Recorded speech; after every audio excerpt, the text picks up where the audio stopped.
Hey guys, tonight we're diving into a corner of history that was anything but holy. And honestly, you probably won't survive this. Not socially anyway. We're talking back alleys, flickering lanterns, moaning floorboards, and heavy velvet curtains that hide more than bodies. This is medieval Europe's red light reality, where the church said one thing and everyone else, well, did another.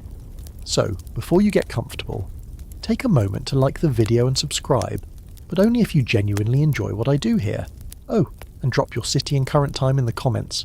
I want to see who's staying up late for this one. Now, dim the lights, maybe turn on a fan for that soft background hum, and let's ease into tonight's journey together. You arrive in the middle of the city just after sundown. The air smells like wet cobblestones, fried onions, and horse manure. Not exactly Parisian perfume, but oddly atmospheric. Bells toll from the cathedral spire, calling good Christians home, and warning everyone else that sinning hours have officially begun. You follow the dim torchlight past shuttered bakeries and sleepy blacksmith stalls. Eventually the road starts to curve and the noises shift. Less prayer, more laughter, slurred laughter, and a high-pitched giggle that doesn't belong to anyone your priest would approve of. You've just wandered into the district they don't mention in sermons, the soft underbelly of medieval society. It's not hidden. In fact, the buildings are surprisingly polished, if a little worn. Painted signs swing gently in the breeze. A red boot, a heart pierced by arrows, a key and a lock. All code, of course. You pass one place where the windows glow like warm honey, and a woman in a green silk robe leans on the sill, blowing a kiss at a passing knight. He nearly falls off his horse. You're starting to get it. Desire didn't wait for the Renaissance to get creative. You step into the nearest establishment. Reluctantly at first. There's a faint scent of rosewater and something musky, more human than floral. A bald man with a missing ear and a velvet doublet nods you in. You cross a threshold and bam! You're not in Kansas anymore. The noise wraps around you. Clinking goblets, lute strings, low moans, laughter that seems to echo from the walls.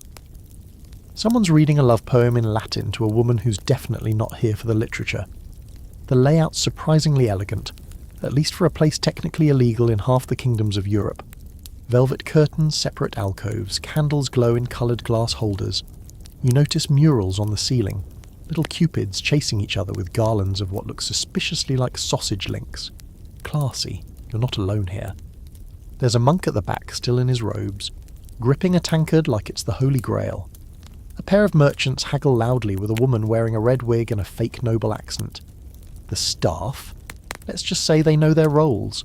One woman sachets past you in what can only be described as armour made of lace. She winks. You try not to combust.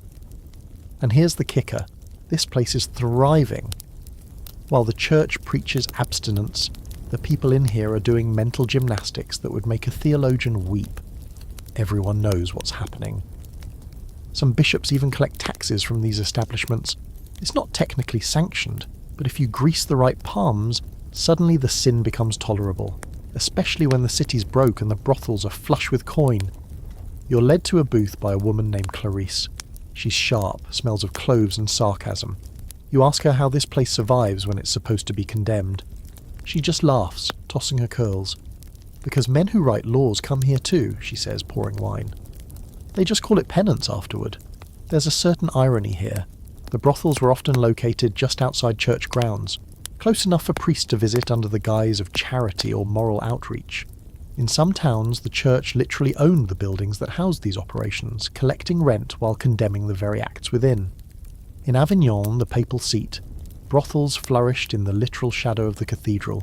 God watched, apparently, just didn't intervene. It wasn't always casual. Towns tried to regulate these places with the same precision you'd use on a bakery or tannery. Curfews, licenses, designated zones. Some even had uniforms for sex workers, colour-coded, often humiliating. Yellow veils in some cities, ribbons on shoes in others. You spot one girl with a red cord around her neck, subtle but telling. At the far end of the room, a man is loudly quoting scripture, drunk off his face, while caressing the thigh of a woman who looks utterly bored. Better to marry than to burn, he slurs. She nods and pockets his coin. There's your scholarly debate for the night. Was medieval sexual tolerance hypocrisy or pragmatic acceptance? Historians still argue over whether these places empowered women or reinforced their exploitation. The answer, as with most things, is a very sweaty, morally tangled yes. A few minutes later, a man bursts in wearing nothing but breeches and a crown of garlic. Clarice sighs. "Not again," she mutters, and disappears into the back. Apparently he thinks garlic keeps off syphilis. That's your fringe fact. People wore garlic necklaces in bed, not just for seasoning, but as medieval STD protection. He'll learn.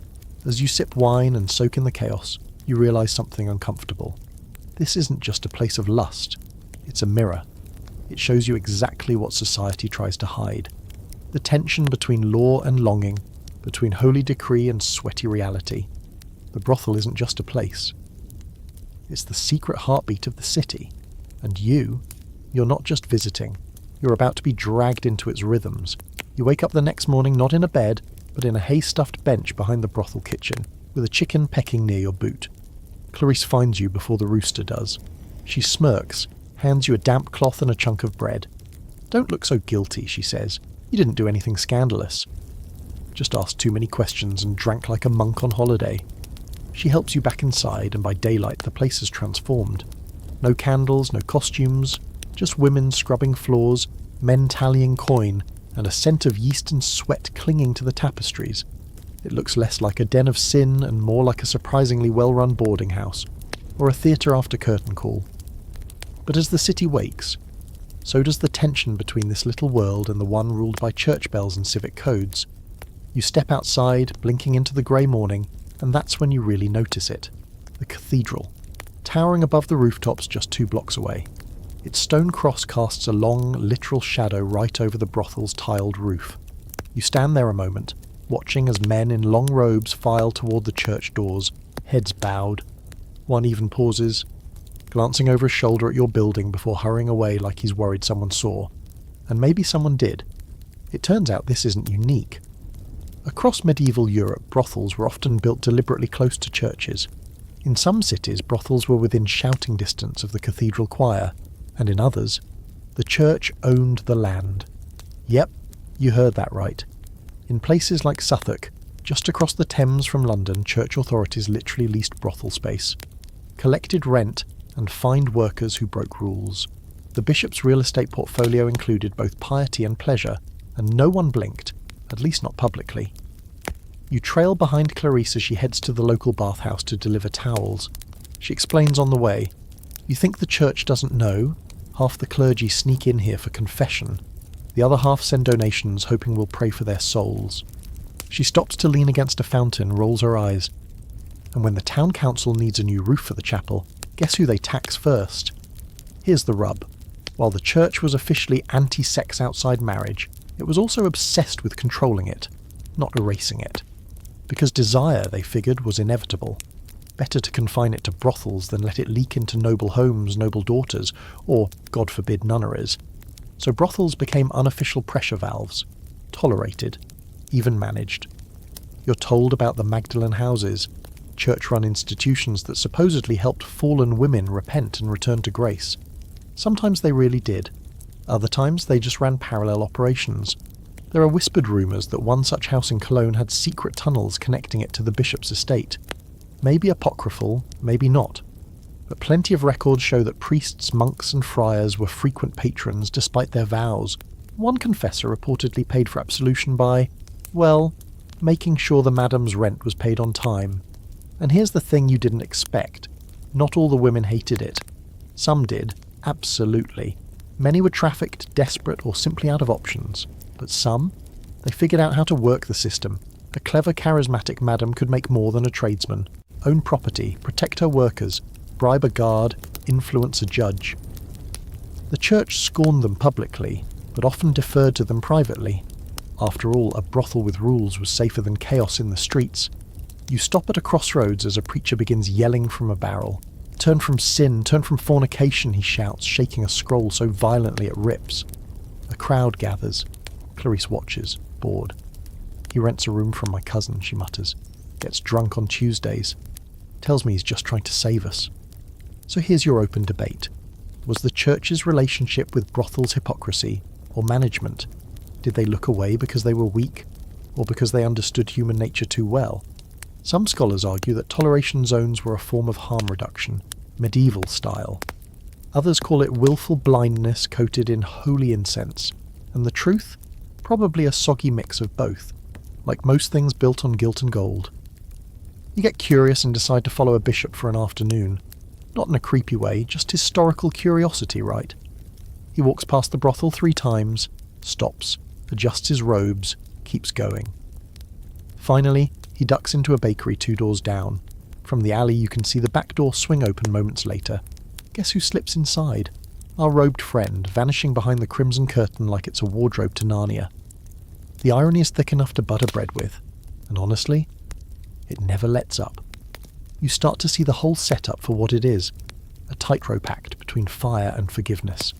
The church preached salvation, but kept its boots dusty with street sin. The brothel sold pleasure, but offered a kind of confession no cathedral dared acknowledge. 2 institutions forever side-eyeing each other, forever pretending they weren't feeding off the same hunger. That night, back at the brothel, someone plays the lute while 2 women rehearse a fake confession skit for a wealthy client. The dialogue's crude, the wigs are worse, but the laughter, it's real. Clarice flops down next to you and passes a flask. You know, she says, people act like desire's the devil's trick, but sometimes I think it's just part of being alive. And really, who could argue with her? The next day you try to slip out early, maybe return to the quiet part of town where people pretend they don't know what happens after sundown. But you're barely 10 steps from the brothel when a shouting match catches your ear. It's not the usual slurred insults or drunk nobles arguing over who gets the redhead. No, this is business. You follow the sound around a corner and spot 2 women face to face, one young and furious, the other older, calm and terrifyingly composed. The younger woman keeps pointing toward the brothel's entrance. "You're taking too much," she yells. "We work, and you just sit back and collect." The older woman, tall, silver-streaked hair pulled into a tight braid, velvet cloak unruffled, doesn't flinch. "And if I don't manage the coin, who will bribe the bailiff when he comes sniffing around tomorrow?" Her voice is low, but sharp enough to slice the morning air. That's your first encounter with the real power behind the curtains, the madam. You've met Clarice, sure, she's clever and connected, but she works under a woman named Aveline, and Aveline doesn't play games. She doesn't need to. She runs the brothel like a merchant fleet. Every silk sheet, every goblet of wine, every creaky bedpost goes through her ledger. She's not interested in romantic nonsense or theological debates. Her eyes stay on profit margins, staff protection, and maintaining the illusion that everyone here is just a little bit freer than they are outside. You spend the morning watching her manage the entire operation without raising her voice once. She jots figures in wax tablets, adjusts a girl's schedule, negotiates a liquor delivery, settles a dispute between 2 regulars, and still finds time to fix a rip in someone's bodice. The place runs like a small kingdom, and Aveline is both queen and tax collector. It becomes clear, in a time when women couldn't vote, own property in many places, or speak freely in public forums, the madam held real, unspoken power. Not noble power, not the kind that got recorded in scrolls and recited by bards, but something more grounded. She controlled reputation, information, commerce, and men, even the ones who thought they were running things. You notice how the guards outside bow slightly when she passes, how the merchants treat her like a fellow trader, and how the local priest, who stops by to deliver blessed water, doesn't even pretend not to blush when she asks if his bishop liked the girl he sent last week. She laughs as he scurries away. In cities like London, Florence, and Avignon, brothels often had some form of hierarchical management, and the madam was at the top. But here's the twist. Many of them were former sex workers themselves.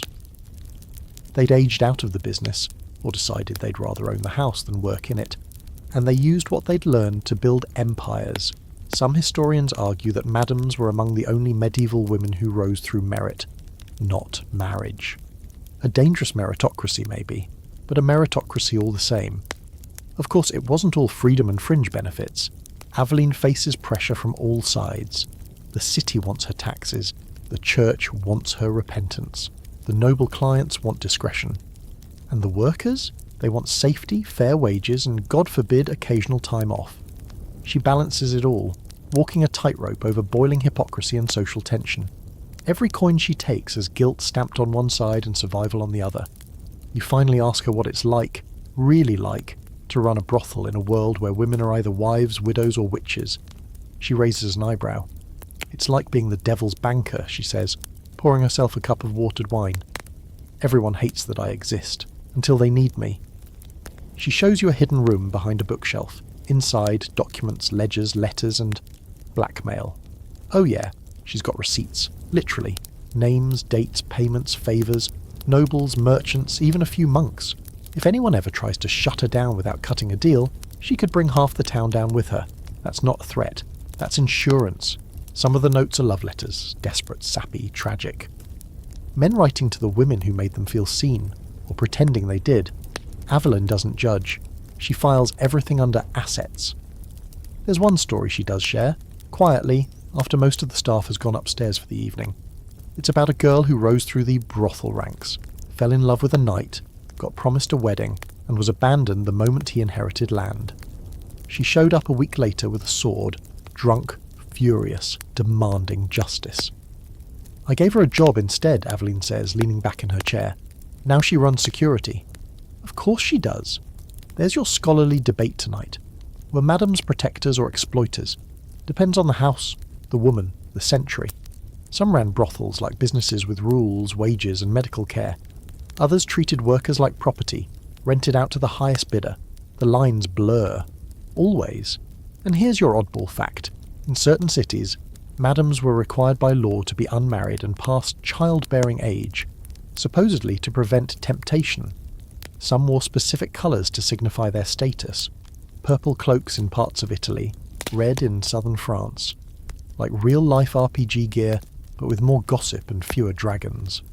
By the end of the day, you realise the brothel isn't just about sex, it's about control. The church controls sin. Nobles control land.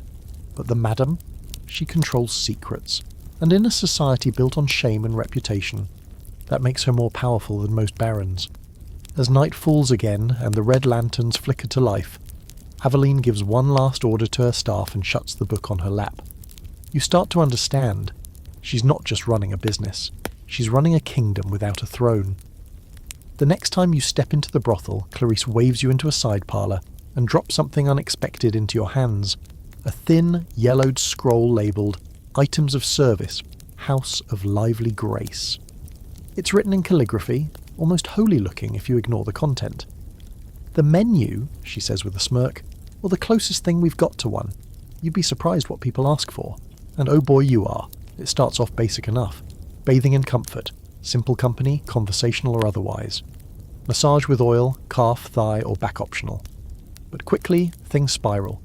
You read Knight's Return, Nun's Penance, The Fortune Teller's Curse, and something called The Pretend Widow's Second Chance, which comes with wine and crying. You pause at one titled Dead King's Dream. Clarice leans over your shoulder. That one's for the nobles who like to lie in a coffin and be resurrected by kisses. I know, don't ask. You learn fast. This isn't a crude buffet of bodies, it's theatre. Every act has costumes, cues, lighting preferences, and backup options in case someone gets stage fright. One room is set up like a tented battlefield, complete with foam swords and fake wounds. Another is decorated like a monastic cell, silent, dim, and vaguely judgmental. A third has mirrors on every wall and a ceiling painted like the night sky. And there are rules. Not the kind the church writes, but house rules. No biting unless requested. No religious blasphemy unless part of the theme. No real weapons, no unpaid fantasies. And most importantly, safe words, usually in Latin. You catch someone yelling Gladius during a mock duel session and watch as the staff immediately steps in to de-escalate. Theatrics aside, safety's a serious business here. That's the part no one tells you about medieval brothels, how meticulously some of them catered to fantasy. This isn't all grunts and coin. This is escapism. Some people come here not for pleasure, but for a rewrite, a do-over, a small, controlled story where they can be brave, beautiful, forgiven, punished or praised. A baker might ask to be treated like a king for the night. A noble might want to be spanked like a lazy servant. One man requests the Maidens of Avalon experience every Thursday, which apparently involves mist, chanting, and 3 girls pretending they're reincarnated Celtic priestesses. It's half séance, half burlesque. You even find a room themed entirely around the Crusades. There's a makeshift tent, a goblet of wine with fake blood, and an actress dressed as a Saracen princess who refuses to speak Latin. The knight must earn her forgiveness, Clarice explains with an eye roll. It's always forgiveness they want, never victory. Here's the historical fact. Several surviving records from brothel ledgers in cities like Toulouse and Prague list not just services, but the roles clients requested. The milkmaid, the ghost, the sorrowful widow. There's even mention of the Queen of Sheba in one. Some houses had professional costume makers, a few hired musicians to play live background music to enhance the mood. This wasn't just transactional, it was theatrical. And here's the quirky side note for you. There are stories of nobles bringing their own props. One man dragged a whole wagon wheel into a Paris brothel and demanded a reenactment of St. Catherine's martyrdom with less dying, more moaning. The brothel allowed it, but charged him double for the mess. Not everyone liked this direction. There were purists, some church officials who thought any fantasy indulgence was worse than the act itself. To pretend sin is to invite Satan twice, one friar reportedly wrote. But others, oddly enough, saw this as a lesser evil. Better to indulge staged temptations than let real ones fester into scandal. That was the rationale in several ecclesiastical zones. Sin confined and clothed is safer than sin running naked through the bishop's palace. You spot a list on the wall labelled Retired Scenarios. It includes the Inquisitor's Mercy, the Feral Nun, the Pagan Queen of the North, and curiously, Reverse Plague Doctor. You ask what happened with that last one. Clarice grins. Too many feathers, nobody took it seriously. One of the staff, a lanky fellow named Thibault, explains the economics behind it all. The fantasy work pays double, he says, adjusting a half-sewn tabard. But it also requires rehearsal, costumes, sometimes rehearsing with the client, and if they break character, game over. Mood's gone. We offer partial refunds. That's another thing. Partial refunds. Some brothels, the higher-end ones at least, operated like mini-theatres with ticket rules. Show started when the curtain dropped. Any unscripted interruptions, like crying, sneezing, or quoting real politics, were frowned upon. One girl tells you a client asked to be the Pope's secret lover, and then tried to use it as a confession afterward. That earned him a polite boot to the rear and a spiritual warning. Some nights the entire brothel leans into theme. You witness a festival of Bacchus night where everyone wears grapevine crowns, robes are optional, and there's actual poetry recited between acts. Not very accurate maybe, but festive as hell. People toast with watered wine and pretend to be Romans for a few hours. No one asks why. No one breaks the illusion. And then there's the silent room. No names, no words, no eye contact. Just soft music and feather fans. You ask Clarice who books it. Men who've said too much all day, she says. They come here to not speak for once, to disappear. It clicks. These performances, these personas, they're not just play, they're refuge, for both the client and the worker. Behind each act is someone hiding from something. The Lord's judgment, a wife's scorn, a life of poverty, a day of losing arguments in court, or maybe just themselves. As the night winds down, you catch a glimpse of the final performance, a mock knighting ceremony complete with fake heraldry and a velvet sword. The woman performing it is blindfolded and reciting lines from a book with more pages than most medieval Bibles. The man kneels before her, tears in his eyes. You don't interrupt. You find yourself seated at a wooden table in the back room again, leafing through a book of city ordinances that Clarice borrowed. Okay, stole from a local clerk. It's not exactly thrilling bedtime reading, but the thing is full of rules. Weird ones, specific ones. Rules about how and where people can sin, and at what hour, in what shoes, under which window, and never on Sundays. You read aloud, "No woman of ill repute shall linger at the southern fountain past the tolling of the 6th bell, unless escorted by a man bearing a silver token." Clarice shrugs. That's where all the rich widowers used to hang out. They didn't want to make it too easy. Page after page is filled with civic attempts to tame lust like it's a stray cat. Collar it, leash it, pretend it's house-trained. Turns out medieval cities had all kinds of bylaws governing brothels and their workers. Not because they wanted them gone. If that were the case, they'd have been shut down. No, The authorities wanted to control them. Like managing a fire. Don't extinguish it. Just make sure it stays in the fireplace.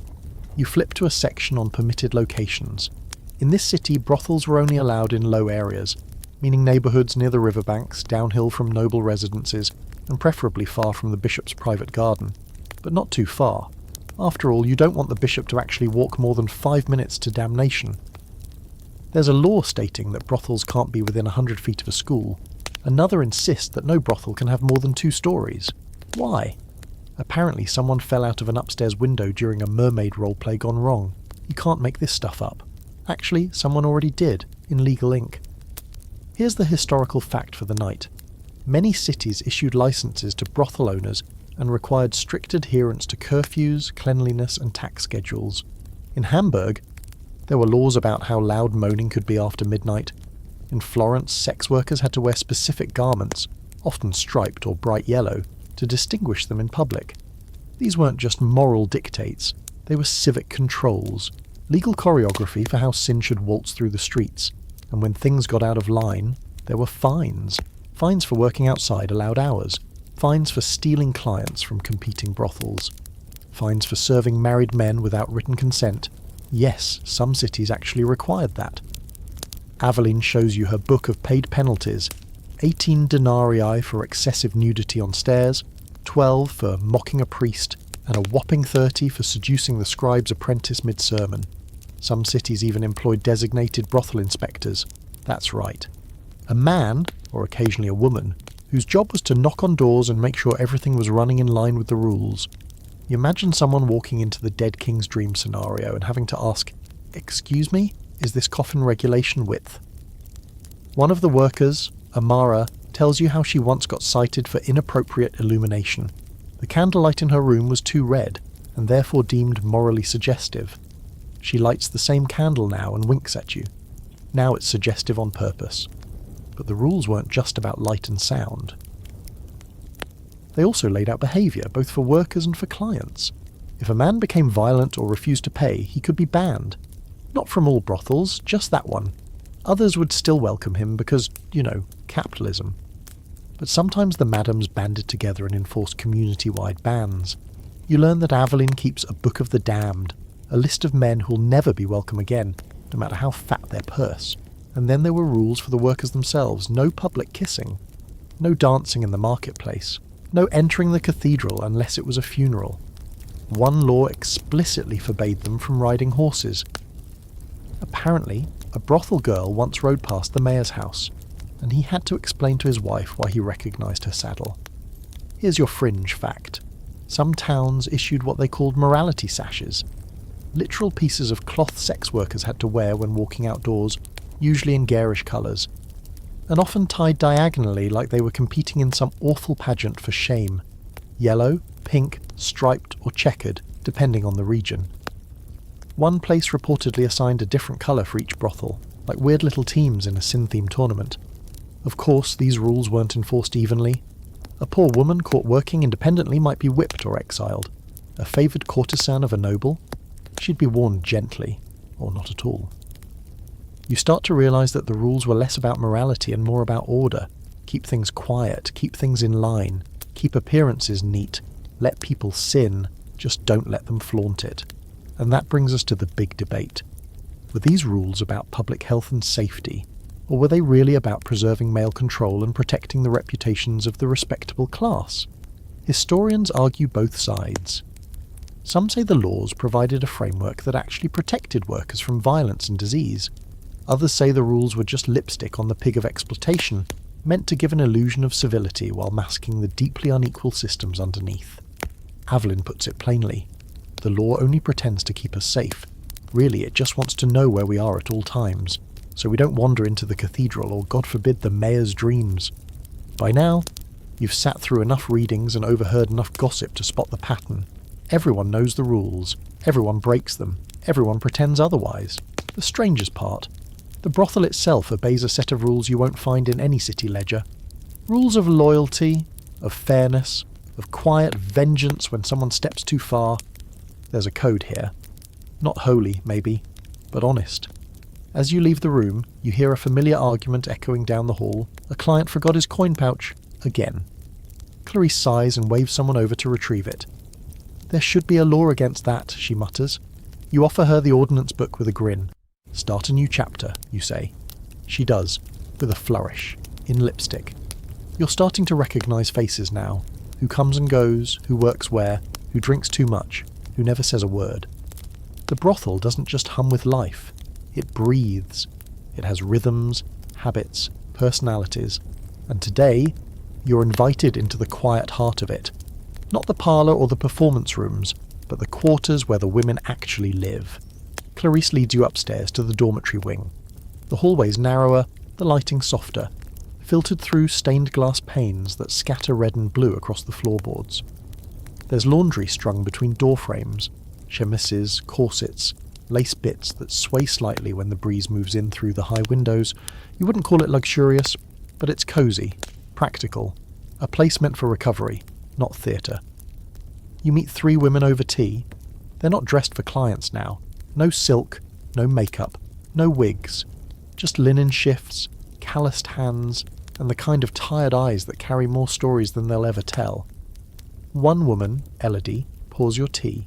She's got scars on her knuckles, a missing tooth, and a laugh that makes the window panes shake. I used to be a barmaid, she says, but I got tired of being groped for free. It hits you. Slowly and then all at once. These women are not here because they're weak or fallen. They're here because this was the choice left standing when the others collapsed. Widows, runaways, women escaping husbands, families, hunger. Some are here for survival, yes, but others are here for something like autonomy. Elodie points at another girl, Mira, barely 19 and quiet as a whisper. She came from a convent. Can you believe it? Mira just shrugs and stirs her tea. They said I smiled too much, she mutters. You laugh, but she doesn't. She means it. The nuns called her smiles a temptation. That's the thing no one in the sermons ever admitted. Brothels weren't always the end of the road. Sometimes they were better. In the convent, Mira was watched. Here, she works. She eats what she wants. She reads poetry at night. She earns coin and keeps some of it. She's not pretending to be pure. And oddly, that seems to bring her peace. You ask them cautiously what they think of their work. The answers vary, as they should. Elodie says, It's not a dream, but it's a bed I choose to sleep in. Mira just says, better here than praying for scraps. Another girl, Sabine, who's brushing her hair near the window, turns and smiles. You get good at reading men. That's the real job, not the rest of it. And that's the historical truth we don't hear enough. Not every sex worker in the medieval world was a powerless victim. Many were shrewd, strategic, resilient. They knew the game and played it well. Some even formed unions or sisterhoods for collective bargaining. In places like Vienna and Bruges, women pooled resources to buy housing, cover fines, or bribe officials. It was community born of necessity. Still, it wasn't easy. The stigma lingered like old incense. Churches forbade them from burial in consecrated ground. Some were barred from marriage or baptism. A few cities made them enter through separate church doors, if they were allowed inside at all. One French ordinance declared that no brothel woman could speak above a whisper in the presence of a man of the cloth. Elodie snorts when you mention that one. I once told a friar he had pretty hands, she says. He nearly fainted. The open debate among historians is this. Did brothels give women power in a world that gave them none, or just trap them in new cages lined with softer cushions? Some argue that the work allowed a rare form of social mobility. Others say that the illusion of agency only lasted until beauty faded, or a client lost control. As usual, the truth sits awkwardly in between. Two stories overlapping in candlelight. You poke around the shared vanity. There's a cracked mirror, jars of powder, brushes, and something that looks suspiciously like beet juice used as lip stain. Next to it, a small woodcut of the Virgin Mary. Elodie sees you looking and shrugs. She's still our mother, isn't she? There's the contradiction again. Faith and sex side by side like mismatched socks. Most of the women still pray. Some light candles before work. Others confess when they feel the weight build up. They're not godless. They're just tired of being damned by people who sin in secret and condemn in public. Clarice joins you again later and walks you down the hall. "We watch out for each other," she says. "No one else does. Aveline pays for midwives. Protection charms, herbal remedies. If someone disappears, we find out why. If a man hurts one of us, we remember." There's steel in her voice, the kind that doesn't rust.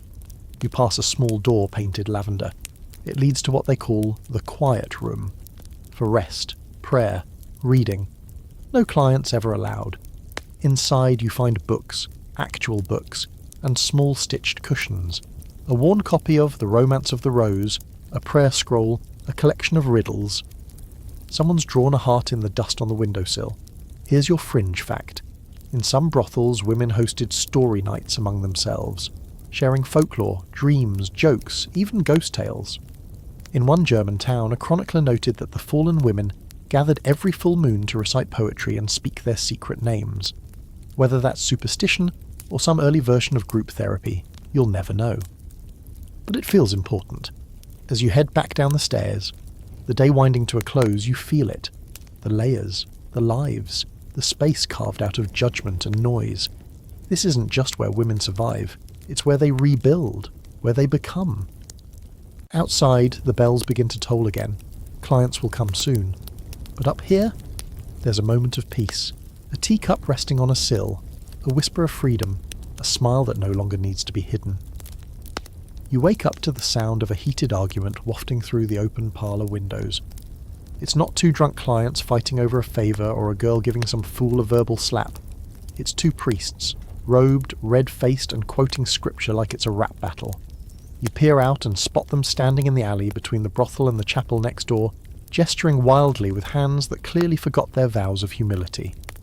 One of them, older, with a beard trimmed too perfectly to be innocent, insists that this house is a den of eternal peril. The other, younger and already sweating through his cassock, is arguing that if the church truly cared about morality, it wouldn't be renting out stables to Clarice's cousin, whose establishment sits directly behind the sacristy. You don't mean to laugh, but you do. Because here it is again, that glorious medieval contradiction in action. The church condemns sin on the pulpit while quietly collecting rent from it under the table. You've seen the receipts, literally. Aveline keeps them in a locked drawer labelled Blessed Coin. Today you're drawn into the tangled, smoke-wreathed maze of religious tension, the collision between divine doctrine and daily desire. Aveline lets you tag along as she meets with a local abbot, Brother Seraphim, who handles public decency oversight. That's code for keeping sin wrapped in enough modesty that no one loses political face. He greets Aveline like a cousin at a wedding, friendly but bracing for a fight. They sit in a back room of the church cloister, heavy with incense and stained glass light. Seraphim begins with the usual script. The soul must be protected from vice, Aveline counters, sipping from a flask she didn't even try to hide. Then why does your choir boy visit us every Thursday for a bath and bedtime stories? To his credit, Seraphim doesn't deny it. He just sighs. I know what goes on, but the bishop's getting pressure. There's talk of a crackdown. Aveline raises an eyebrow. Again? He nods. Public fasting next month, they want virtue on display. That's the thing. Virtue's never just about belief. It's a performance, especially during holy seasons like Lent or Advent. You learn that brothels across Europe were often required to shut down, or at least appear shut during these times. Lamps dimmed, music silenced, curtains drawn. The sin didn't stop, of course. It just whispered more quietly. And yet, while one hand of the church pointed in condemnation, the other often lingered near the purse.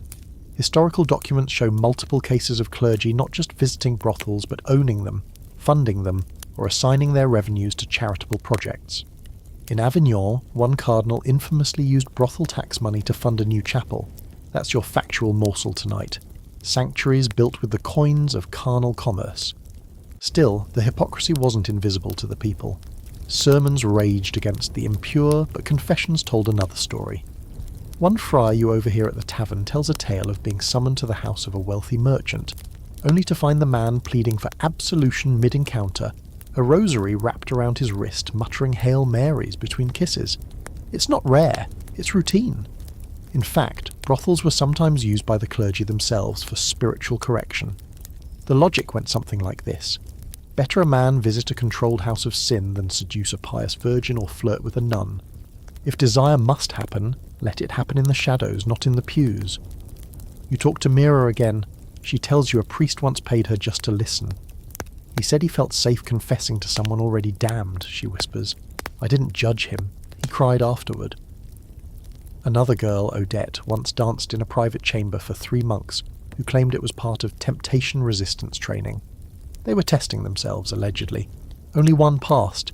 Barely. The scholarly debate here is heavy. Was the Church's double standard a reflection of its inability to enforce celibacy, or an acknowledgement that desire couldn't be erased, only relocated? Some argue the system allowed for a practical, if deeply flawed, balance. Others say it simply proved that religious authority had been rotted from within. Still others see it as the natural result of trying to bottle up basic human impulses under layers of shame and scripture. Either way, it worked, until it didn't. You read about towns where brothel closures led to spikes in assaults, where pious reform actually drove the sex trade underground, removing what few protections existed. Some brothels were burned by mobs stirred up by preachers, only to reopen months later in a new building, sometimes next door to the old one. Here's your quirky fact for tonight. In a handful of towns, priests were required to bless brothels before major feast days, under the logic that everything within the city needed divine protection, even the sinful bits. One bishop famously wrote, "Let not the devil alone govern these places. You sit with Seraphim after Avelin departs. He's thoughtful, tired, older than he looks. I don't like it," he says, "but I understand it. People need comfort, warmth, touch. The Church offers eternity, but sometimes people just want tonight." That's what it comes down to.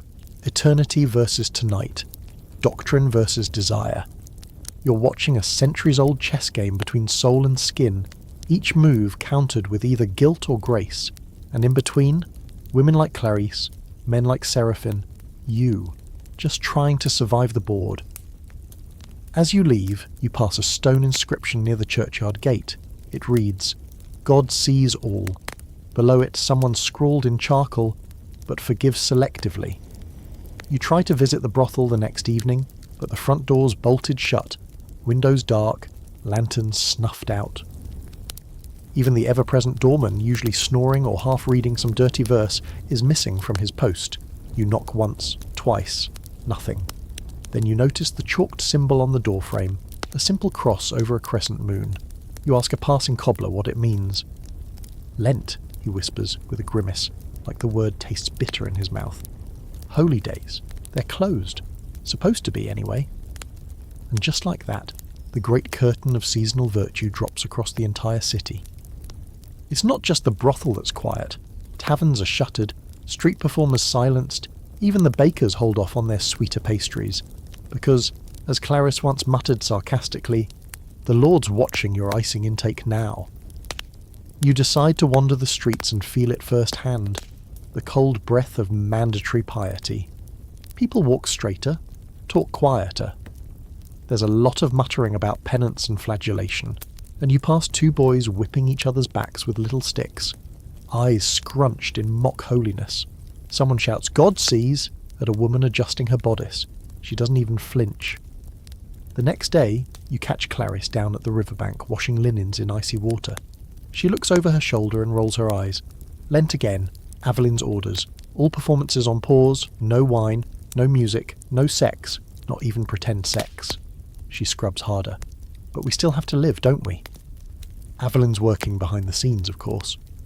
That's her real job during holy periods, keeping the illusion of compliance while protecting the house and everyone in it.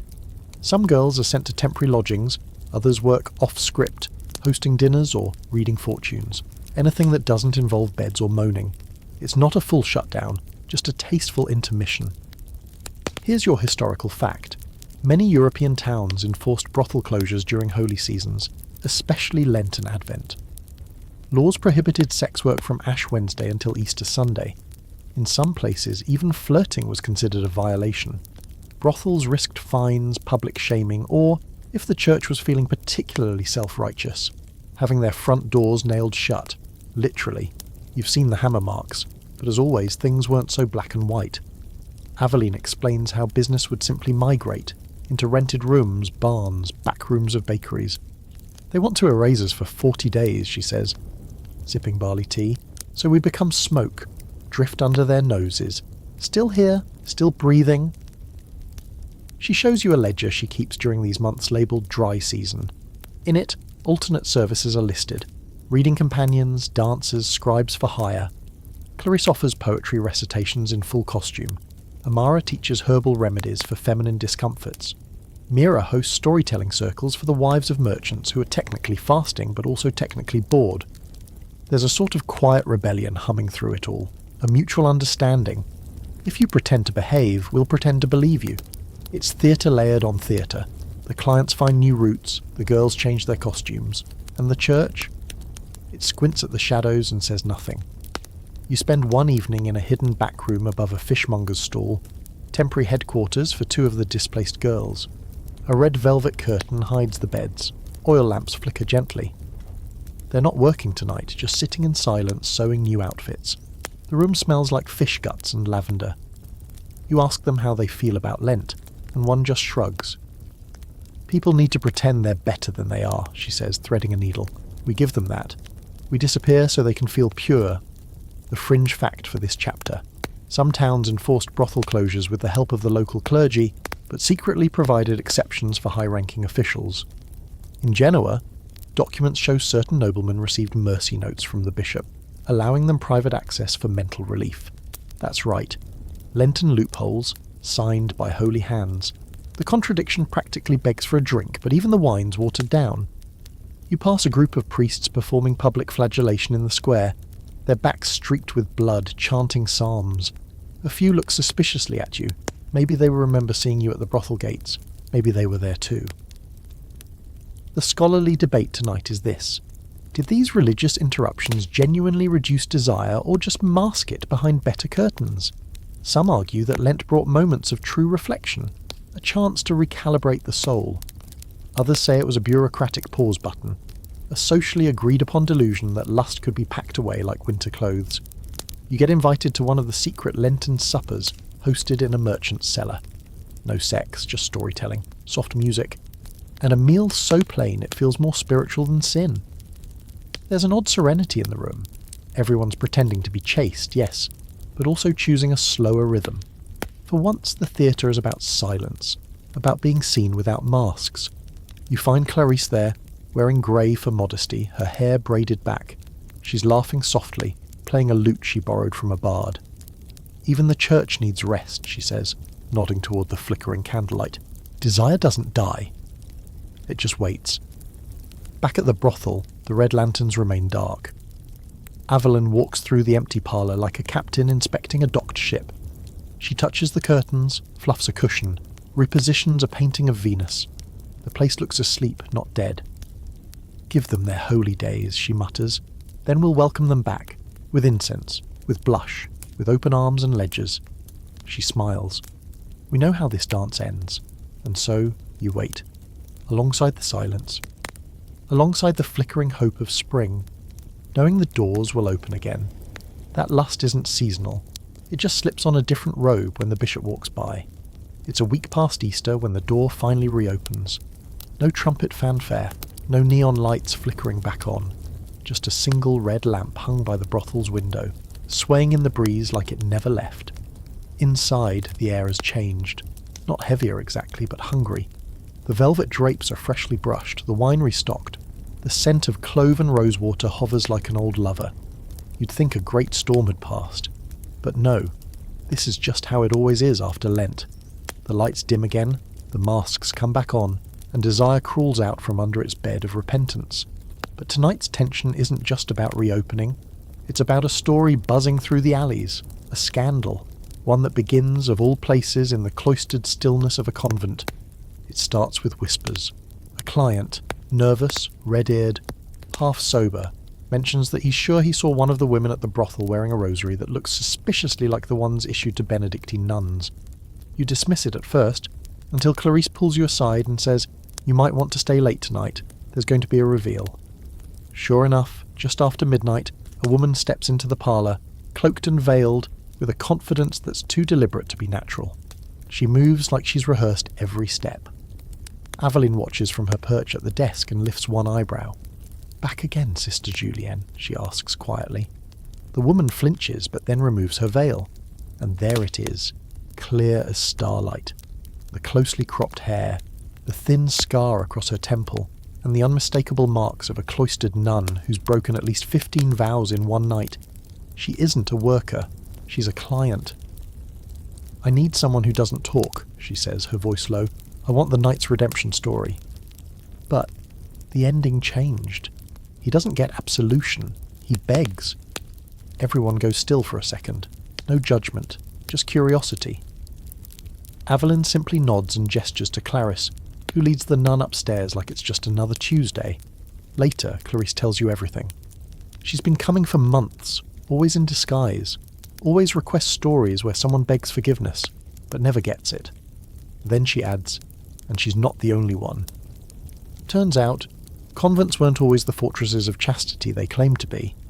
In some places, they were practically social prisons for women too headstrong or inconvenient to marry off. Noble families dumped daughters there like spare furniture. Some embraced the life, others plotted escape routes, and a few, like Sister Julian, found secret paths into the night. Historical records show more than a few nuns caught sneaking into brothels or hosting visitors in their cells. One nun in 14th century Vienna ran a secret lovers' correspondence service. Another was discovered keeping silks, perfumes, and a locked chest of letters from men who definitely weren't saints. The punishment? Public shaming, reassignment to a stricter order, or, if the family had money, a quiet retirement. You sit with Clarice and Mira the next morning as they peel apples in the courtyard. Mira says she remembers a girl from her convent days who used to write love poems and hide them in the Psalms. They found one about kissing hidden in Psalm 42, she says. "We said it was a metaphor. They said she was possessed." Here's your fringe fact. In some regions, bishops had to send guards to keep nuns in their convents after reports of them sneaking out to dance during festivals, or worse. One French nun claimed she left her order after a vision told her to find God through physical pleasure. You wonder if Sister Julian read the same passage. The scholarly debate is delicious. Were cloistered women victims of repression, or secret radicals using faith as a disguise for autonomy? Some historians argue that convents were places of learning, literacy, and community, especially for women otherwise doomed to obedience. Others say they were pressure cookers of unspoken desire, hypocrisy, and isolation, where sin became a secret language passed between stone walls. What's clear is this: chastity isn't always chosen, and when it's not, desire has a way of slipping through the cracks. Aveline tells you the church knows. They've known forever. But it's too messy, too politically loaded to expose. Nuns who fall aren't always punished harshly, not if their families are powerful, or their sins too embarrassing to publicise. They bury it under prayer, she says, the same way we bury it under perfume. One night, you see Sister Julian again. She doesn't wear a veil this time, just a simple dress and a tight expression. She walks straight to Mira, hands her a coin, and says, "Tell me a story where I leave and no one follows." Mira nods, then leads her to the back room, where the curtains are thicker and the silence deeper. You don't eavesdrop. You just sit nearby, thinking about how many people come here to rewrite their own endings, how many life stories they didn't choose, and use this place, this scandalous, candlelit, rule-breaking space, to imagine something else. When Julian leaves that night, she kisses Mira's hand, not like a lover, like someone saying thank you for seeing her, for not blinking, and the brothel just keeps breathing.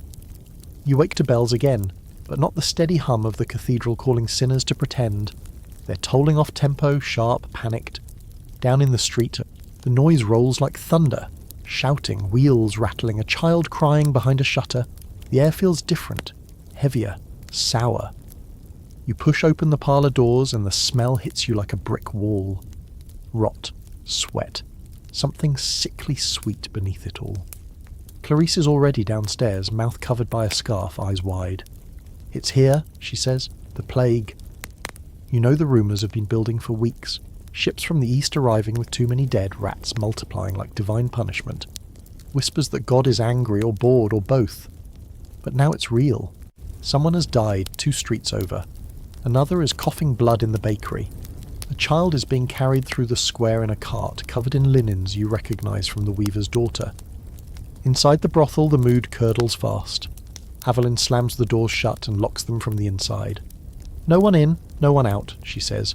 "Not unless they've been clean for 7 days." She divides the house into zones: red for risk, green for clear, yellow for uncertain. You wonder if she's done this before. The building, once echoing with music and movement, now feels like a ship at sea in a storm. Rooms are isolated, hallways quieted. Some clients still come. Of course they do. Desire, like mould, doesn't mind a little death. One noble even insists the danger heightens the experience. He pays triple. Aveline makes him undress in the yard, douses him in vinegar, and then permits entry. The church, meanwhile, goes into full panic penance mode. Processions fill the streets, barefoot monks whipping their own backs shouting for mercy. Sermons crank up the volume, blaming sin, sodomy, and yes, brothels, as if disease rides in on lust's coattails. But the truth is simpler. It rides in on fleas, on cloth, on rats, on ships, on breath. A few workers want to leave, go back to families, return to safer villages. Aveline lets them, but warns that re-entry will mean isolation. You watch 3 girls pack small bundles, hug everyone tightly and disappear into the foggy morning. They don't come back. Inside, life rearranges. The fantasy rooms are closed, the costumes stored away. There are no more night stories, no dead king's dreams. There's just quiet survival. Clarice and Mira spend their days boiling linens, mixing vinegar washes, lighting bundles of herbs and swinging them like incense. Odette finds a rat behind a bookcase and smashes it with a shoe. Then throws up. You help deliver food trays to rooms now marked by illness. A girl named Margot hasn't spoken in 2 days, her fever rising. Mira sits with her, humming songs from the convent, wiping sweat from her brow. The brothel becomes less of a business and more of a hospice. Some clients send donations instead of visits, others vanish entirely. Here's your historical fact. During outbreaks of the plague, brothels across Europe were simultaneously blamed and sought out. Some were forcibly shut down by authorities, while others continued operating behind locked doors. There's documented evidence that city officials occasionally moved into brothels during outbreaks, believing their isolation and self-sufficiency made them safer than the chaotic, overcrowded city streets. Your fringe fact. In one recorded case, a brothel in Venice turned into an unofficial quarantine hospital, with sex workers acting as nurses, gravediggers and herbalists. Many had experience with illness already, STDs, childbirth complications, or caring for sick clients. They were, in a grim twist, more prepared than most. And here's the moral debate. Was the brothel a den of disease, or a shield against it? Historians argue both sides. Some records show higher survival rates among enclosed brothel communities than among open neighbourhoods. Others point out that cramped conditions made them vectors. But the brothels had something many public spaces didn't: hierarchy, discipline, and a woman like Aveline in charge. Aveline institutes a new rule: no kissing. Sounds ridiculous in the face of a plague, but it matters. Contact is controlled. Rooms are cleaned after each visit, if visits happen at all. There's a jar of garlic cloves by every door. You even see Clarice sewing tiny protective sachets, filled with herbs and ashes. Wear it around your neck, she tells you. It doesn't work, but it makes people feel braver. Every day, Aveline reads the names of those who haven't returned. Some are clients, some are workers. One day she reads the name of Thibault, the lanky performer with a gift for impersonating bishops. Clarice wipes her face and disappears upstairs for hours. You find Mira in the quiet room, copying verses from a book she says she found behind an old altar. It's not prayer, she says, just words that sound like calm. She asks if you want to hear one. You nod. She reads, "Though the air is heavy and death walks close, we light the lamp again and again and again." In that moment, the brothel becomes something different. Not a place of escape, not a haven for vice, but a holdout. A little flicker of human stubbornness in a city on its knees. By the 3rd week, things stabilise. The fever's slow. Margot speaks again. A client returns after isolation, offers twice his usual fee just to sit with Clarice and eat dinner. She allows it, but insists on him using his own fork. Aveline surveys the parlour one evening, hands on her hips, eyes tired. They'll say we're the cause, she mutters, but we're just one of the few places that didn't lie about what people really want, or what they really need. Outside, the bells toll again, this time in memoriam. Inside, a candle burns in every window, not for business, just light, because sometimes that's all you can offer. The taxman arrives 3 days after the final plague bells fade into silence. His boots are polished, his nose is in the air, and his ink-stained fingers twitch like he's itching to write someone into ruin. He doesn't bother with polite knocking, just walks into the parlour like he owns the velvet and every sigh that's ever echoed off its walls. Clarice watches him with the blank expression she saves for especially dull clients. Aveline doesn't look up from her ledger. Back from hiding, just, "I see," the man says, lips thin. "I was under the impression this establishment had paused operations." "Paused," Aveline replies smoothly, "but not unpaid." She pulls out a worn leather pouch and drops it on the table with a satisfying clink. The taxman flinches like coins offend him. They probably do. He prefers ledgers. Paper doesn't smell like sin. That's your introduction to one of medieval society's most consistent truths. Even the most immoral industries were taxed like any other. Sometimes more. Lust was profitable, and city officials had no interest in leaving that gold uncollected. In many towns, brothels were officially recognised, licensed and taxed by the same people who condemned them from the pulpit. You follow the taxman through the house as he takes inventory, jotting notes in his book, not of bodies but of wine casks, curtain conditions, bed frames. "Assets," he mumbles. You glance over his shoulder and see entries like "hearth capacity adequate" and "noise control improved since Lent." You nearly laugh. Here's your historical nugget. In places like Paris, Barcelona and London, brothels were subject to formal taxation, often recorded in meticulous civic logs. Some cities had entire tax categories dedicated to pleasure houses. In Southwark, England, brothels paid rent to the bishop. In Florence, they paid into the city's maintenance fund. It was sin for hire, sure, but also funding for bridges, street repairs and even schools.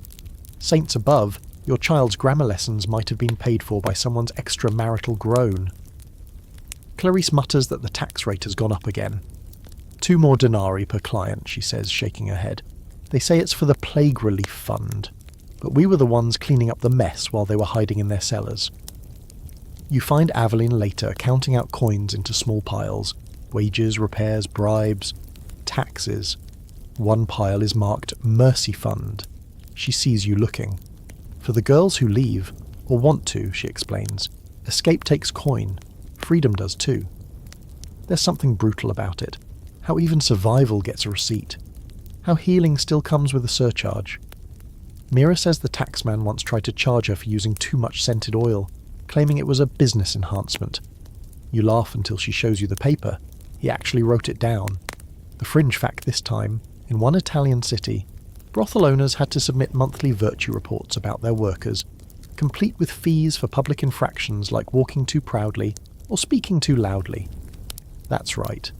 A woman could be fined for her tone, and if she laughed in church, double the fee. Aveline handles it all with the cold calm of a woman who's danced with enough devils to know their tempo. She keeps 3 ledgers, one for actual income, one for the version she shows the taxman, and one labelled confessional, where she records the real stories, who visited whom, what was whispered, what regrets were bought and sold. That one never leaves her side. Later the taxman tries to flirt with Clarice. It's pathetic. She lets him fumble through a compliment about her elegant handwriting before handing him a blank parchment and asking him to recite Psalm 51 from memory. He stumbles, she smiles. "Then perhaps we're both in need of correction," she says sweetly, before walking away. You ask her how she puts up with it. "They need us more than we need them," she says, and nothing terrifies a man with power like a woman who charges him for what he can't admit he wants. That's the scholarly debate tonight. Were taxes a legitimizing force, protecting workers by recognizing their trade, or just another way to exploit women without calling it what it was?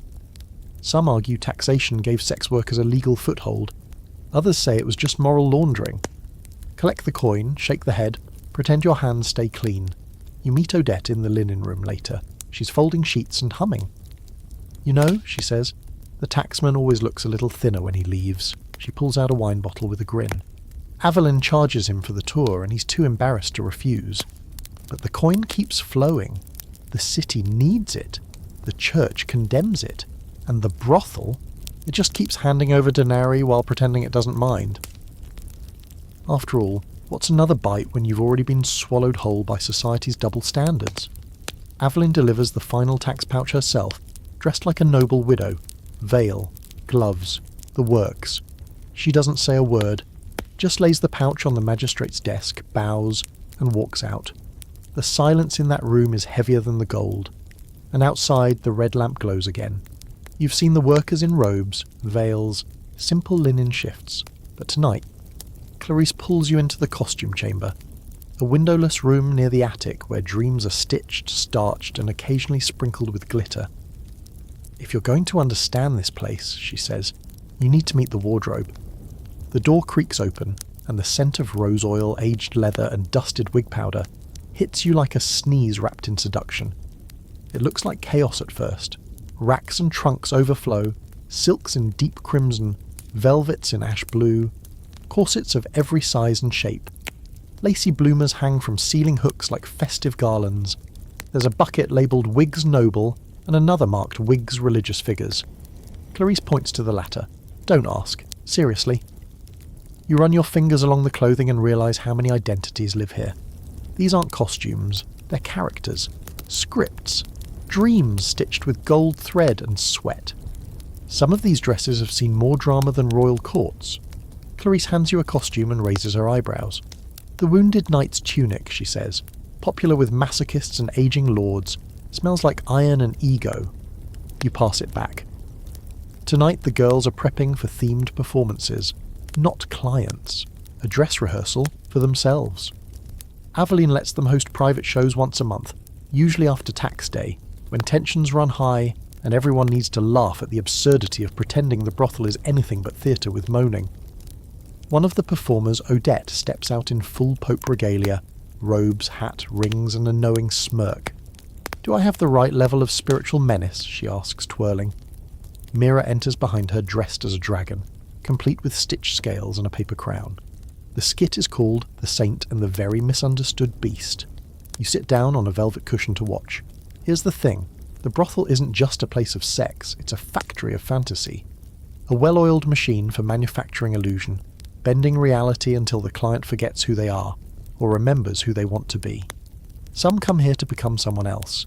Others come to meet the version of themselves they're not allowed to show anywhere else.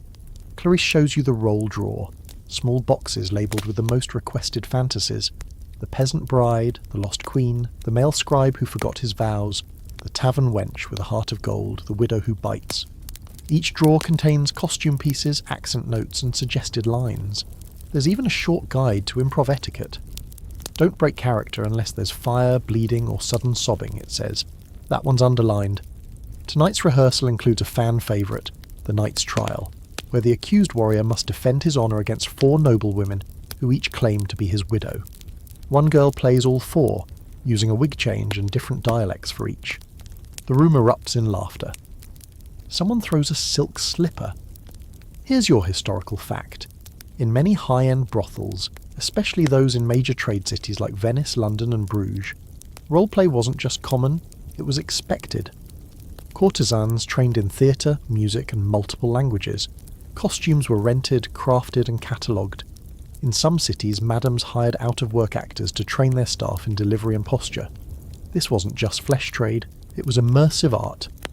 Clarice tells you that some of the best tips don't come from the acts themselves, but the story before them. One guy tips 10 denarii just to be called Sir Idiot of Wiltshire and lose a fake duel, she says. Another wants us to cry when he enters, like we're overwhelmed by his aura. We charge extra if we have to use onions. You open a trunk and find some truly strange pieces. A fox mask, a false bishop's staff, a pair of boots 3 sizes too large, and a gold-painted apple. Clarice sighs. That's from Eve's Choice. It ends in an apple fight and a fake snake sermon. Honestly, not bad.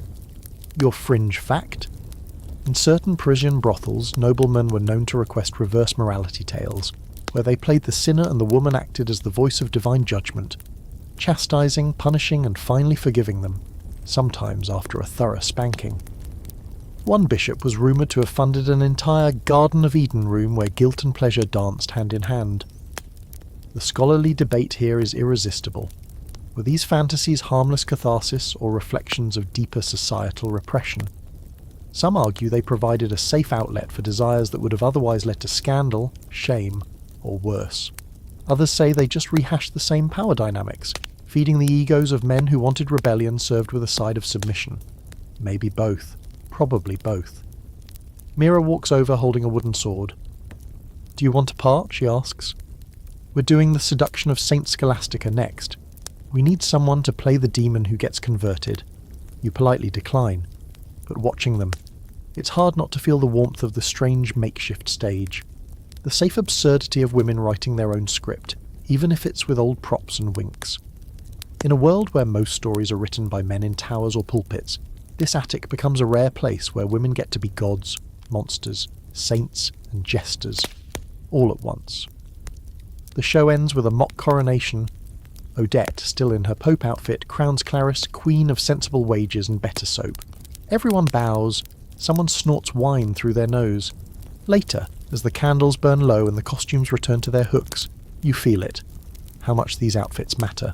Not for seduction, not for profit, but because they let people breathe inside someone else's skin, even for a few minutes, even if the silk's a little frayed. And when the parlour reopens the next evening, the same wigs and props come out, but now they're currency, armour for the soul. Laughter sharpened into survival. It starts with a cough, sharp, shallow, nothing special, except it doesn't stop. The client stumbles from the upstairs room, half-dressed, pale as flour, mouth streaked with something dark. Clarice freezes. Mira swears under her breath. Odette, watching from across the room, tosses down her wine and mutters, "Not again." You're not dealing with plague this time. No bells toll, no rats scream prophecy from the gutters. This one's quieter, more personal. It lingers like perfume on a bad lover, the kind that leaves bruises where kisses should be. One by one, the girls start talking about a new illness making its rounds. Not deadly necessarily, but persistent. And most importantly, it's spreading through touch, through mouths, through beds. Aveline gathers everyone in the quiet room that night. "We're dealing with something inconvenient," she says carefully. She doesn't use the word syphilis, that comes later. At this point it's just whispers. Fire of the loins, lover's rot, the red flower, St. Anthony's revenge. You hear it called everything but what it is. The brothel tightens its routines. Sheets boiled twice. Wine goblets not shared. Clarice starts adding crushed herbs to the laundry. Sage, thyme, wormwood. Odette insists on drinking garlic-infused vinegar, which smells as bad as it tastes. Mira starts tying rosemary to door frames. "It's not magic," she says, "but if it keeps the priests out, I'll call it a miracle." There's fear in the air, of course, but also something else, pragmatism. These women have been here before, they've seen how quickly bodies betray themselves. They know how to protect each other when no one else will, so they adapt. Aveline brings in an herbalist named Isabeau, a thin, sharp-tongued woman with fingernails stained green and a laugh like broken glass. She teaches the workers how to make salves from juniper and boiled pine, how to recognise the rash before it spreads. She also insists on using wine-soaked linen as a barrier, a primitive form of protection that makes the men grumble and the women shrug. Here's your historical fact. While syphilis wouldn't officially appear in written records until the late 15th century, sexually transmitted infections were absolutely present during the medieval period. Diseases like gonorrhea and what they called the burning sickness were common, though often misdiagnosed as punishments for sin or imbalances in humours. Treatments varied from herbal poultices to mercury ointments, which, spoiler alert, often did more harm than good. The city doesn't help. When sick clients show up at churches begging for prayers, the priests mutter words and refuse last rites. One even publicly denounces the whores and their demon ailments, causing his own confession line to shrink to 2 terrified children and a pious widow. Aveline's response? She writes the priest's name in her Black Book of Hypocrites, right between a bishop who cried during a foot massage and a nobleman who insisted on being called the Divine Duckling. But beneath the sarcasm, there's worry. Some girls get sick. Not all of them recover easily. One loses her voice for weeks. Another gets lesions on her hands and has to switch to backroom duties. Clarice walks with a limp for a few days, says it's a twisted ankle from slipping in the bath, but Mira catches her mixing ointments and doesn't ask questions. You ask how they cope. Clarice answers simply, "You either protect yourself or you pretend it can't touch you. Guess which one we've chosen." They begin compiling a book, part recipe collection, part journal. Remedies, symptoms, notes from clients who come in infected. They call it the Red Ledger. Aveline swears it stays in the brothel forever. It's a medical text disguised as a gossip column. Here's your fringe fact. In parts of Germany and Italy, brothels issued clients small tokens or stamps upon entry, meant to confirm they'd paid but occasionally used to track illnesses. Some brothels even developed their own private symbols for sick clients, a particular flower tucked in the window, a knot tied in a ribbon, a whispered word at the door. Silent systems for survival. The scholarly debate you stumble into: did medieval brothels help spread disease, or help contain it? Some historians argue that regulation and containment zones allowed for easier tracking of infections. Others say that lack of true medical knowledge made brothels dangerous hotspots. But in houses like Aveline's, where rules are enforced and herbs are stocked like treasure, you start to think the truth might be less about location and more about care. You find Mira writing in the Red Ledger late one night. She's adding a line about a clove oil remedy and sketching a flower beside it. "For the ones who don't say they're hurting," she murmurs. You watch as she adds another note beneath. "Do not blame the body for what it needs." And maybe that's the root of it all, the disease, the shame, the anger.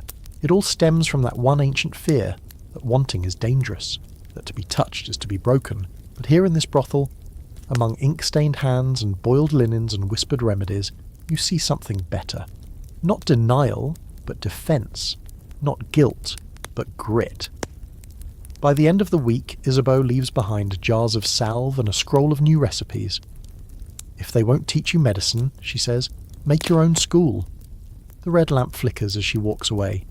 Inside, the brothel keeps breathing. Bleeding a little, yes, but still standing. The next big shift doesn't arrive with bells or whispers or disease. It rolls in with wheels, hooves and dust, dozens of carts rumbling over the cobbled stones, their drivers cloaked in travel-stained layers, their passengers dressed in everything from noble silks to fur-trimmed merchant robes. Clarice watches them from the upstairs window, arms folded, mouth set. "Ah," she says dryly, "the lover's circuit has come through again." You ask what that means, she just smirks. You'll see. Turns out not all brothels are tucked inside sleepy neighbourhoods. Some sit directly on trade roads, near rivers, or just outside city gates, places where travel never stops, and the night belongs to men with coin and nowhere to spend it. These brothels become something else entirely, not just local hubs for frustrated townsfolk, but part of an entire network, places known by name among merchants, nobles, and even travelling clergy. The medieval equivalent of the high-end hotel chain, but with fewer pillows and more roleplay. Aveline's house is one of the stops. Not the first, not the last, but favoured for its blend of discretion, charm, and warm wine. You begin seeing new faces everywhere. Tall knights with sunburned foreheads, merchants smelling of foreign spices, two quiet travellers with too perfect posture and the kind of boots only spies wear. The house, which once felt intimate and tucked in, now pulses like a busy inn. The red lamp outside glows a little brighter. The coin clinks a little louder. Clarice rolls her eyes as a fussy noble asks for a private dinner, and a woman with an accent, French or fabricated, doesn't matter. You watch her transform instantly, lowering her voice, adding a smirk, and suddenly she's no longer Clarice from 2 streets over. She's Celestine from Rouen, fluent in tragedy and fond of rain. He's enchanted. You're impressed. She steals his coin. You're more impressed. You learn the rhythms quickly. Caravans bring traders. Traders bring tension. Tension needs to be spent. The brothel becomes a sanctuary and a safety valve all at once. There are men here whose marriages lie behind city gates, men whose confessions would wither parchment, men who don't speak a word but tip like they're trying to buy silence in bulk. Here's your historical fact. Medieval Europe was a web of trade routes, and brothels often sprang up at the intersections, ports, crossroads, and town edges. Some were purpose-built by city councils to keep visitors' lust contained. Others grew organically, managed by clever women who knew that men far from home spend quickly and talk little. In many cases, local authorities preferred this model. Travellers could get their pleasures without disturbing the town's delicate sense of propriety. You sit with Mira one night, watching as a merchant from the Baltic negotiates with Aveline. He wants exclusive access to the parlour for the evening. Aveline sets a price high enough to make your teeth ache, and he agrees without blinking. Mira shrugs. He's been on the road for months, probably lost his wife in one of the famines, or left her behind. Either way, he wants someone to listen like she used to, or never did. There's an odd intimacy in it. Not lust, not exactly. Something closer to homesickness, with hands. One man asks Mira to sing him the lullaby his nursemaid used to hum. He doesn't even touch her. Just sits there crying while she strokes his hair and sings about stars and milk and warm bread. And then there are the spies. Oh yes, they come too, dressed as wandering scribes, or pilgrims with curiously well-maintained boots. They ask too many questions, stay too little time, and vanish just as Aveline starts to grow suspicious. Clarice once caught one slipping a letter under the mattress. It mentioned troop movements and a noble's mistress. She burned it. "We're not a message service," she muttered. "We're a bloody sanctuary. Here's your fringe fact. In some cities, brothels were known centres for intelligence gathering. Because where else can you hear secrets shouted in bed?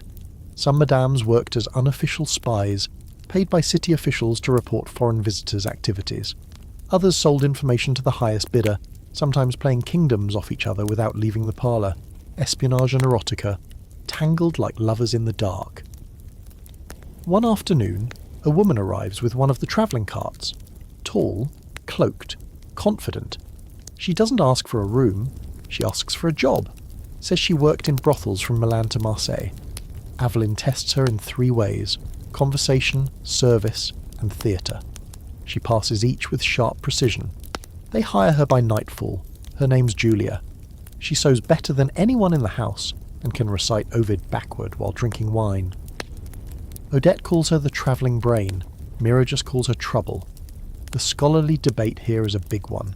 Did travelling brothels and pleasure circuits provide a rare cultural exchange, or just export exploitation? Some argue these spaces allowed for contact between people who'd never otherwise meet. Others say they turned intimacy into an assembly line, stripping women of any community or consistency. Again, the answer is probably both. Like most of this story, it's a braid of contradiction. You help Julia unpack her satchel one night. Inside, a robe from Constantinople, 3 hand-bound notebooks, and a gold ring that isn't hers. "Gift," she says, slipping it on. "He wanted me to keep it after I told him his kingdom wasn't worth conquering." You watch the red lamp from the courtyard and realise it's more than a signal. It's a lighthouse. For the lonely, the guilty, the curious, the homesick. They come from every direction, bearing foreign coins and foreign stories, and when they leave, something of them stays behind, stitched into the curtains, echoing in the laughter, buried under the sheets, and just like that you see it. The brothel is not just a building, but a waypoint, a confessional without a pulpit, a crossroad where no one has to be who they were yesterday. You're in the parlour one afternoon, minding your own business, when a woman you've never seen before bursts through the door carrying a velvet pouch the size of a pig's heart. She's flanked by 2 men, one bearded and flushed, the other wide-eyed like he's seeing daylight for the first time in years. Aveline appears within seconds, as if summoned by the sound of new money. The woman drops the pouch on the counter. It thuds like a coin-laden threat. "I want a first," she says. Silence falls like snowfall in spring, beautiful, sudden, wrong. Clarice winces. Mira mutters, "Here we go," and walks briskly to the back room as if expecting something to explode. You, however, remain frozen in your seat as Aveline, never one to flinch, tilts her head slightly. "How old is the girl?" she asks, calm as morning rain. 14, the woman says, and no, she doesn't know yet. There it is, the line. Aveline straightens. "We don't sell children," the bearded man tries to argue. But it's not like that. He points to the red-faced, sweating noble behind him, who looks like he's already halfway to fainting. He's offering 20 gold florins for the experience, a gentle deflowering, candles, clean sheets, no violence. It's all very ceremonial. Clarice snorts loud enough to wake the statues in the cathedral. Ceremonial, she says. That's a new word for it. The girl, the one they're talking about, is outside, sitting on the cart step, humming to herself, swinging her legs. She's brushing the mane of a toy horse, blissfully unaware that her virginity is about to be negotiated like a sack of rare saffron. Aveline doesn't yell. She doesn't draw a sword or toss wine in anyone's face. She simply says, "Take your money, take your girl, leave. And if you offer her to another house in this city, I will know, and I will make sure no one leaves that door untouched." They leave. Later, Clarice locks the front door and sits with you under the quiet lull of a rain-soaked sky. People don't talk about it, she says. But there's a whole economy built on firsts. Men who'll pay 10 times more just to believe they're the first ones in. She swirls her wine. They want the illusion of innocence, untouched skin, a soul still shiny and unused. You ask how often it happens. Her jaw clenches. More than you want to know, less than they can afford. Here's your historical fact.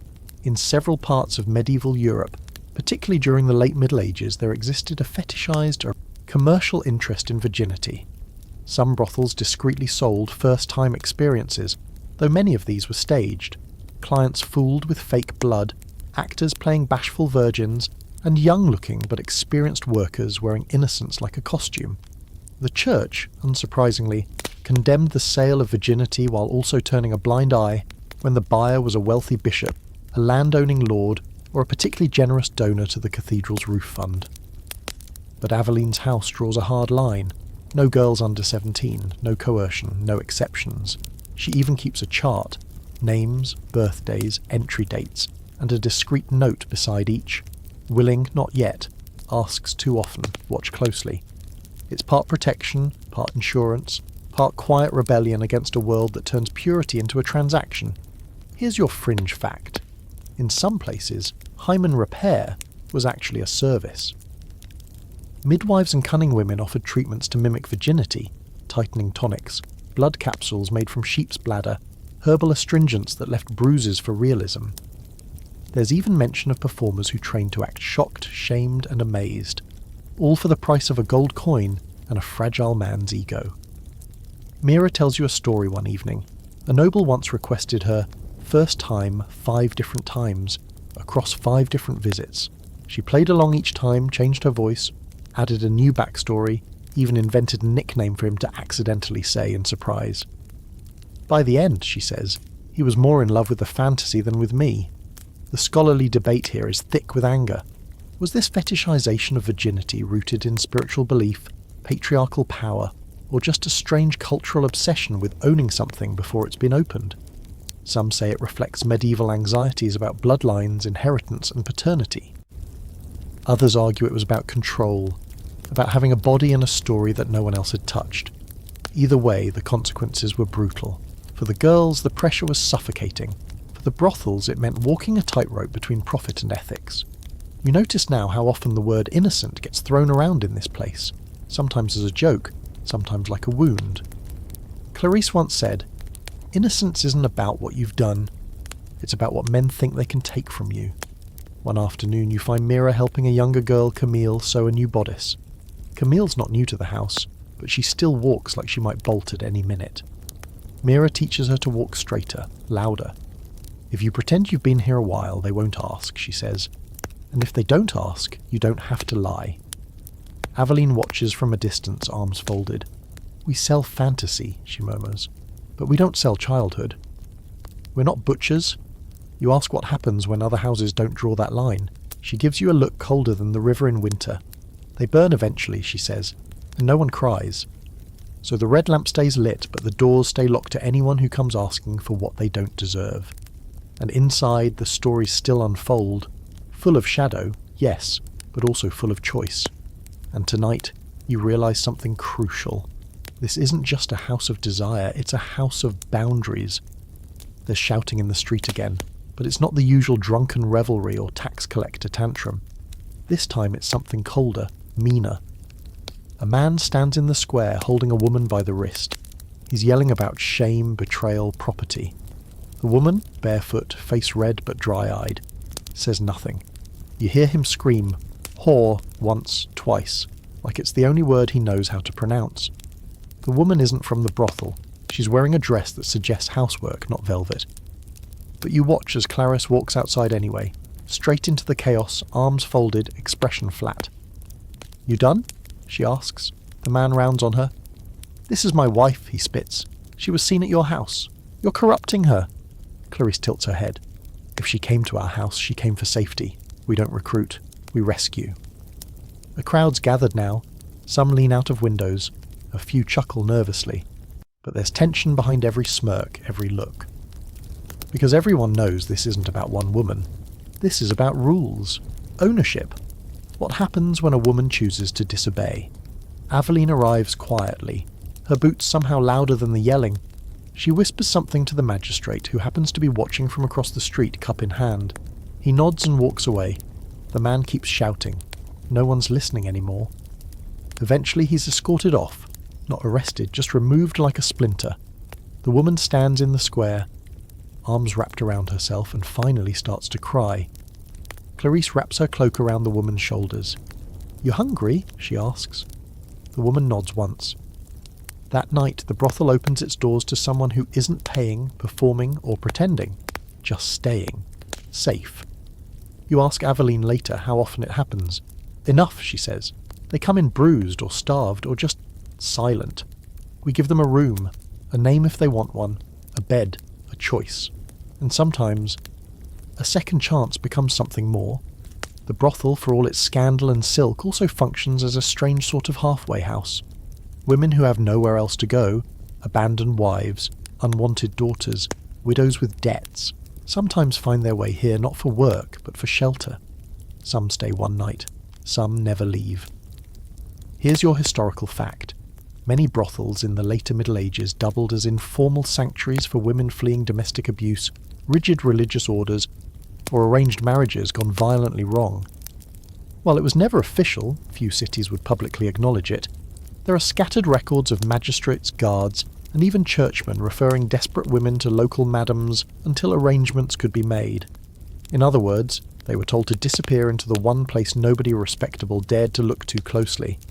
One of the girls, Elodie, tells you she used to be married. "He wasn't violent," she says. "Just like to remind me that everything I was belonged to him. My smile, my womb, my voice." She sips her wine. One day I stopped answering, walked until I saw the red lamp. Odette once took in a woman who couldn't speak at all. Tongue half cut, they think. She worked in the kitchen, scrubbing dishes until her hands cracked, then found a calling teaching other girls how to read lips. No one knows her real name. Everyone calls her Whisper. You begin to understand that punishment in this world rarely comes from the law. It comes from shame, from gossip, from the slow erosion of a woman's place in her family or parish or neighbourhood. A husband can beat his wife and still attend mass. A woman seen walking too close to a brothel, she might be cast out by morning. That's the scholarly debate for this chapter.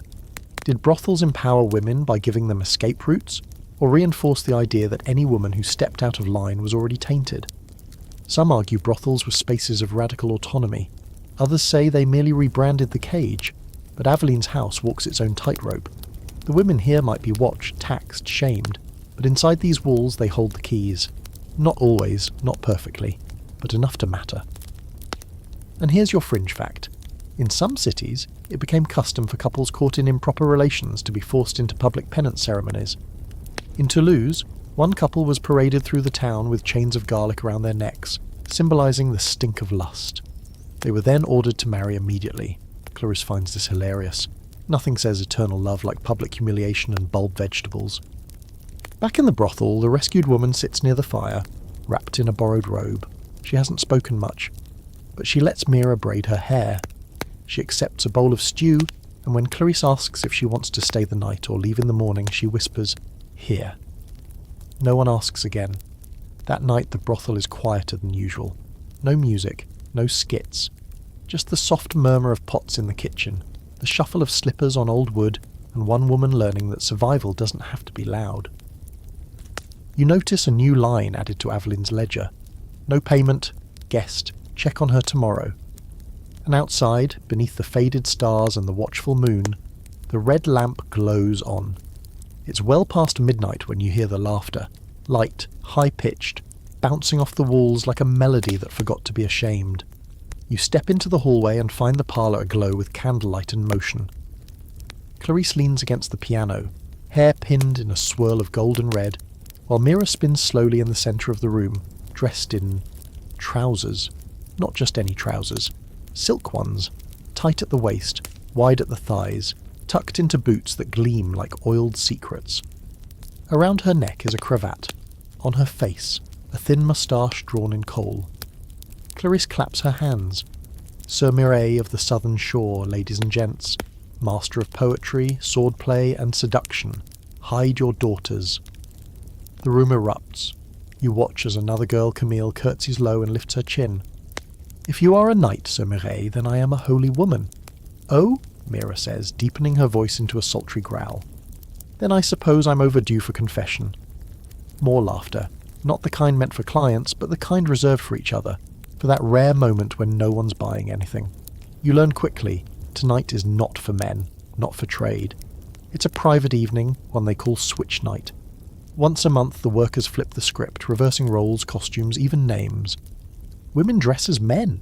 Men, when there are any among the staff, dress as ladies. Nothing's off limits. Elodie is dressed as a bishop tonight, fake beard attached with wax, offering blessings in a booming baritone. Odette's in a corset and crown, declaiming as the Queen of Desire, while Julia sits cross-legged in a tunic, reading out scandalous poetry she claims to have found under the magistrate's bed. You blink, hard, because the illusion is so convincing and so freeing. Clarice winks at you. Sometimes, she says, you don't want to be looked at. You want to be the one doing the looking. And there it is. This isn't just play, it's reclamation. You learn that gender inside these walls isn't what the world says it is. It bends, it flexes, it performs. Avalon allows these nights not out of indulgence but necessity. She says it's like opening a window after a long rain. When your body is currency, sometimes the only way to keep it is to lend it a new name, she tells you. Historical fact. Gender nonconformity wasn't invented in the 20th century. While public cross-dressing was often punished in medieval Europe, sometimes with lashes, fines, or jail, there were always exceptions, spaces, and people who broke the rules quietly. Records show women dressing as men to join guilds, flee marriages, or simply escape restrictions. Some were caught. Some lived undetected for years. In the world of sex work, the lines were even blurrier. Roleplay, costuming, and fluid presentation created an environment where identity could be shifted like a shawl. Brothels, especially theatrical ones, became havens for gender exploration. Not always safely, but certainly more freely than anywhere else.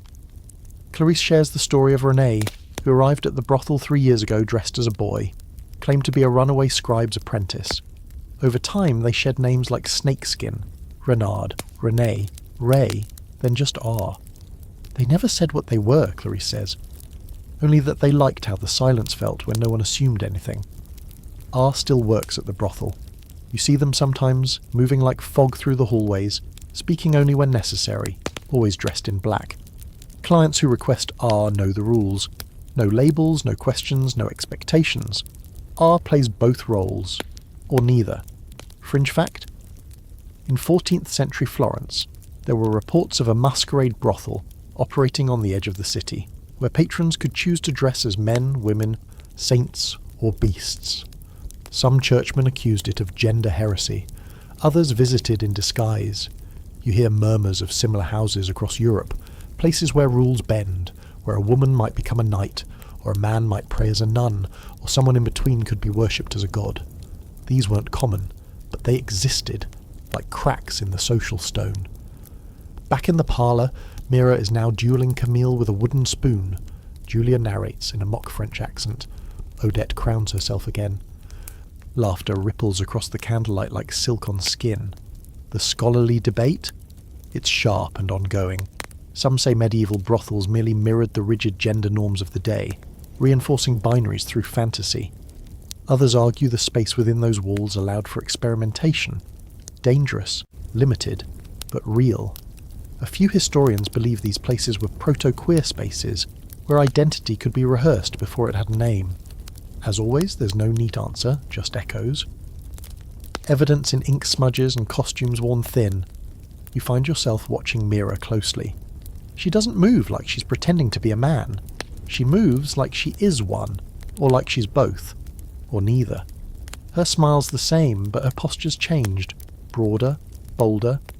"Do you like it?" she asks, voice still low. "I do," you say honestly. She tosses you a tunic. "Then join us." You do, and for one strange, sacred hour, the world outside the brothel stops mattering. There are no bishops, no rules. No shame, only silk, laughter, and the quiet relief of being someone else, or maybe finally yourself.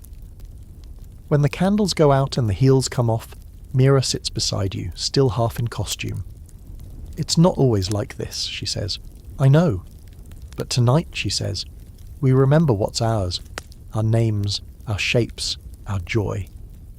And in the dim flicker of the dying flame, the red lamp outside blinks softly. Still there, still watching, still welcoming all. The brothel is quieter these days. Not silent, never silent, but softer, like a song playing from a room you haven't entered yet.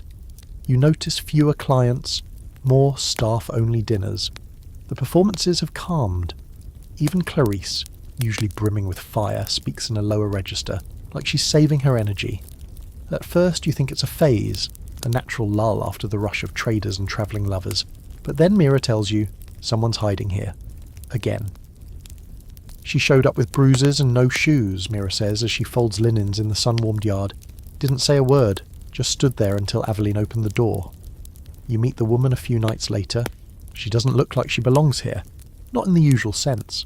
Her dress is torn but expensive, her hair once braided now undone.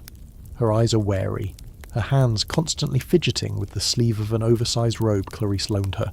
She hasn't given a name and no one's pressed her. Around here you earn the right to ask. She's not a client, not a worker, not a messenger or a noble slumming it for sport. She's just here, occupying space quietly. Clarice refers to her as the lady in linen. Mira calls her guest. Aveline doesn't call her anything. She simply adds an extra plate at dinner and assigns Whisper to keep an eye on her. You start noticing the tiny adjustments. The guest sleeps in a second-floor room normally used for private dining. Aveline arranges for food to be brought up without fanfare. Mira leaves a clean gown on her bed.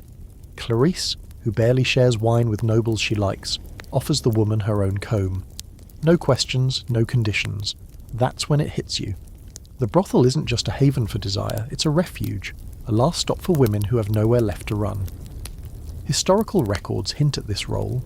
In some cities, brothels were one of the only spaces where a woman could disappear without notice. Not because no one cared, but because no one dared look too closely. A well-run house like Aveline's was better at hiding someone than any monastery. No strict bells, no oaths, just silence and sisterhood. Clarice tells you about a girl named Lynette who fled a marriage contract and lived in the brothel under a false name for 3 years.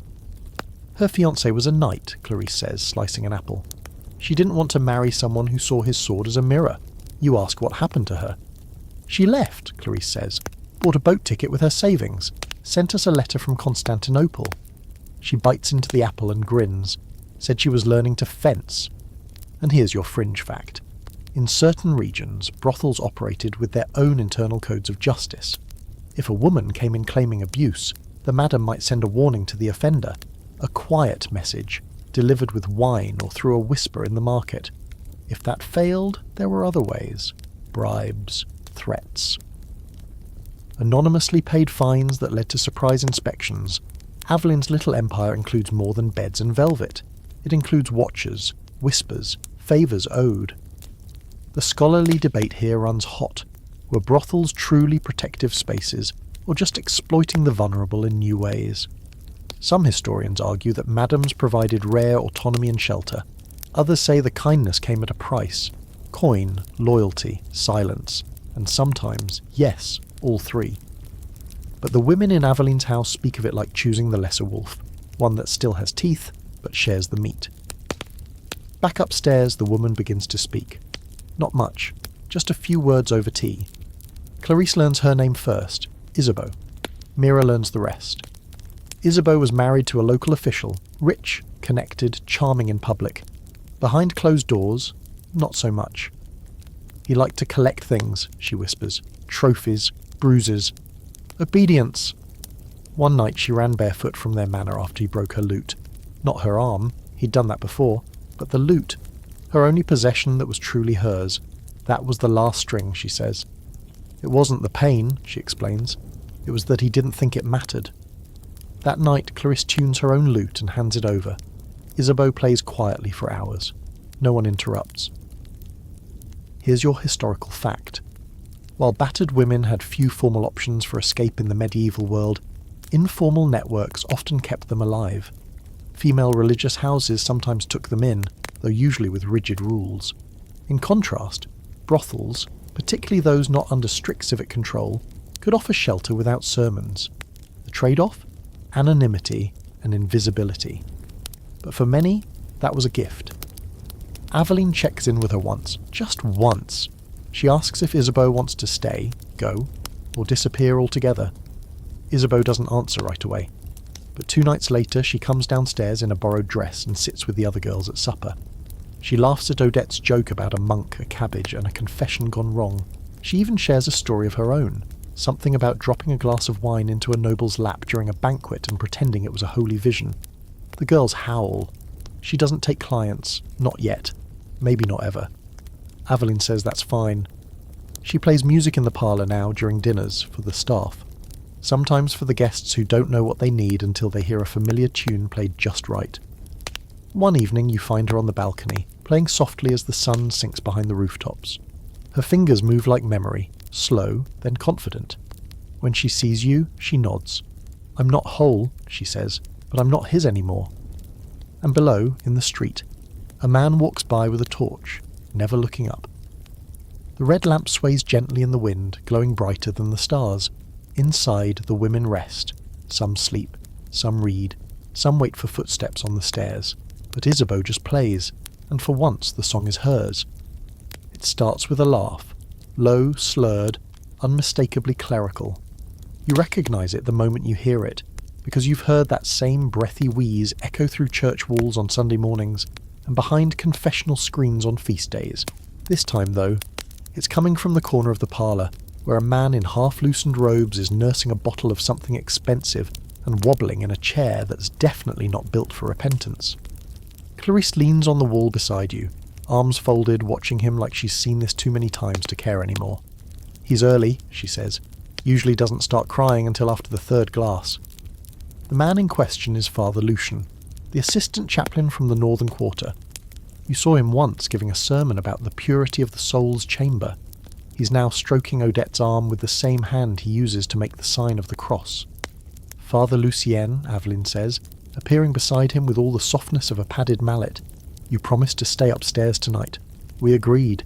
He blinks, then smiles the way toddlers do when they're about to lie badly. I needed air and wine and Odette for spiritual comfort, Clarisse mutters under her breath. They always want Odette when they need absolution and cleavage. You'd think a brothel might clear out when a priest walks in, but here's the dirty little truth. The clergy are frequent guests, regulars even, and not in disguise.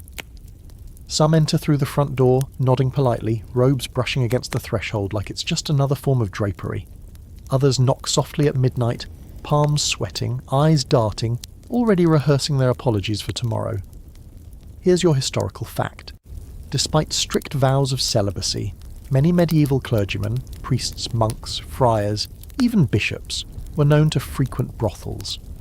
In cities like Avignon and Paris, records show church officials fined or reprimanded for repeated visits to houses of pleasure.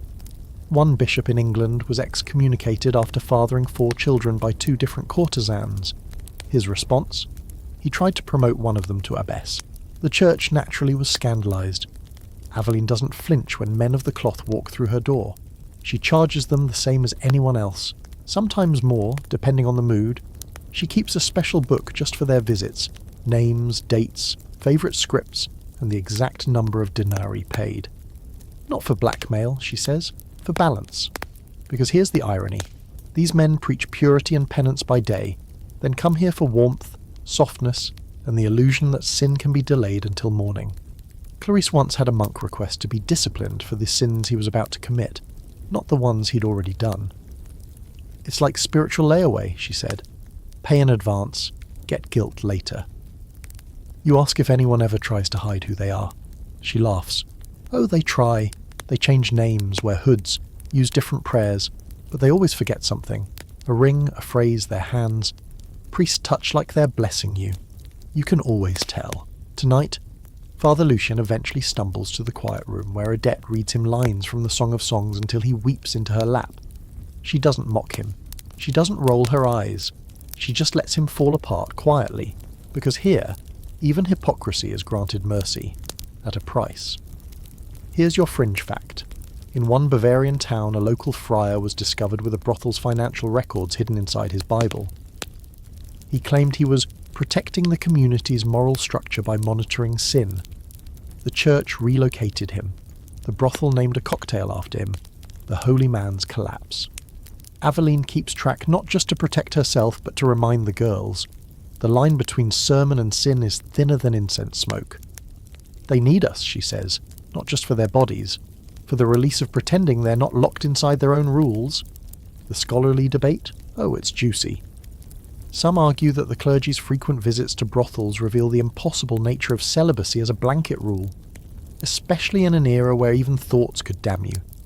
Others suggest it wasn't about sex at all, but about power. The church had it everywhere else. Why not here too? You sit with Mira as she polishes silver goblets, her brow furrowed. I think some of them come because they're scared, she says, of being alone, of their own rules. They confess to us because we don't punish. We just nod, pour wine, listen. That might be the most honest service offered in the whole house, the unjudging ear. Confession without absolution. Understanding without penance. Not all clergy are disasters. Some come just to talk, to sit near bodies that aren't kneeling. One old monk visits once a month just to share stories from his travels. He brings dried figs, tells jokes about cardinals that would get him burned in certain cities. Avalon gives him the comfiest chair and never lets anyone charge him. He earns it, she says. But there are others, like Father Lucian, who can't handle the echo of their own craving, who demand and then curse, who slip coins into pockets and mutter prayers into necks, who kneel in confession the next morning like it was all a fever dream and expect to be washed clean again. The house doesn't pretend they're saints. It doesn't need to. It's just here, waiting, recording, remembering. A shadow archive of all the men who say one thing in the sunlight and another in the dark. And as the candles burn low, Father Lucian finally stumbles into sleep, wine still clutched in one hand, rosary in the other. Odette brushes his hair back from his forehead and sighs. He'll do it again next week, she says. You ask if it bothers her. She shrugs. He's not the first, won't be the last. The red lamp glows faintly in the early light, watching over saints and sinners alike, unblinking. It begins with a strange scent in the air, sweet, smoky, metallic. You notice it near the bedposts, tucked beneath pillows, even wrapped around curtain rods like a memory with teeth. Mira finds the first one, a small cloth bundle tied with a red string hidden under the feather mattress in room 4. Inside are dried herbs, a coin with a hole in it, and a single strand of dark hair. She frowns, unties it, and says, "Love spell, sloppy one." You blink. Seriously? Clarice leans in, sniffing the bundle, then squinting at the coin. Looks like someone read half a charm book and decided they were a witch. Idiot probably sprinkled salt counterclockwise. Mira tosses the whole thing into the fireplace with practiced ease. If it had teeth, I'd have burned it faster. You've stumbled into the brothel's quieter battlefront. Witchcraft. Or, depending on who you ask, emotional fraud laced with lavender. Either way, it's real here. Real enough for Aveline to keep a tin box behind the ledger desk labelled Unwanted Magic. Over the next week, more charms appear. One tucked in a boot, one sewn into a chemise, one hidden behind a lute string tied with blue ribbon and honey-slicked thread. Some are harmless, sweet even, a client hoping a certain girl will dream of him, another trying to restore his masculine vigour with a walnut charm soaked in wine, but others not so cute. One charm found in room 7 includes a crushed beetle, a lock of hair clearly not his, and a black feather. binding spell, Mira mutters. He wants her to forget everyone else. Clarice scoffs. Good luck. She can't even remember his name. Here's your historical fact. Magic, both folk and ritualistic, was deeply entwined with sex and desire in medieval Europe. Love charms, aphrodisiacs and protective amulets were sold alongside herbs and lace in marketplaces. Some brothels even employed local wise women or cunning men to mix potions, rid fortunes or prepare charms for clients hoping to ensure performance or loyalty. The church, of course, loathed it. Anything unblessed was suspect. Anything with herbs was witchcraft. Anything involving desire was instantly heretical. But the line between prayer and spell was fuzzy. Some people said a certain psalm backwards to invite affection. Others stitched Bible verses into their corsets. Still others just rubbed mint on their thighs and called it magic. Eveline has no patience for it. You want her to stay, she says to one especially superstitious client, try tipping better, or learning poetry. Still, the workers have their own traditions. Mira wears a blue ribbon tied around her wrist on full moons. Clarice anoints her doorframe with rosemary oil every Thursday. Odette insists on keeping a jar of honey under her bed. For sweetness, not spells, she claims. But no one touches it, just in case. You meet Isabeau again, the herbalist who helped during the plague, and she confirms it. Desire magic is the oldest kind. Older than saints, older than sin. Even animals understand it. Why do you think peacocks dance? She walks you through a list of common brothel enchantments.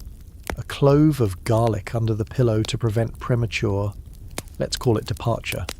A drop of menstrual blood in wine to bind affection.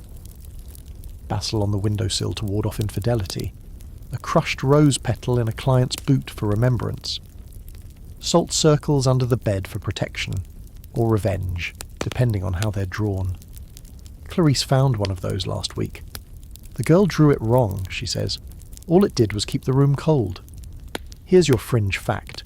One brothel in Marseille supposedly had a prayer wall, where women posted spells in the form of psalms, coded messages asking for luck, money, protection, or the swift death of an annoying client. It said a bishop once visited and accidentally read aloud a curse aimed at himself. He left early. The scholarly debate is vivid here. Did these rituals empower the women, offering control over a chaotic and often dangerous world? Or were they symptoms of desperation, superstition clutched like a drowning man's robe? Some historians lean toward pragmatism. In a society that denied women legal agency, spells were a kind of whispered resistance. Others argue that love magic was commodified just like flesh, another thing sold, swapped and softened to fit a client's fantasy. Back in the brothel, Aveline sets a new rule. Any charm found must be burned, no exceptions. If someone needs magic to feel loved, she says, they're already doomed.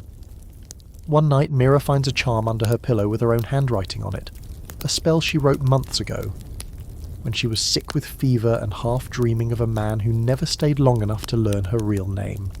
She laughs bitterly and throws it into the fire. Clarice sits with her quietly. You ever think some spells are just wishes we're embarrassed to say out loud? Mira nods. Or lies we tell ourselves, because it's easier than believing they'll forget.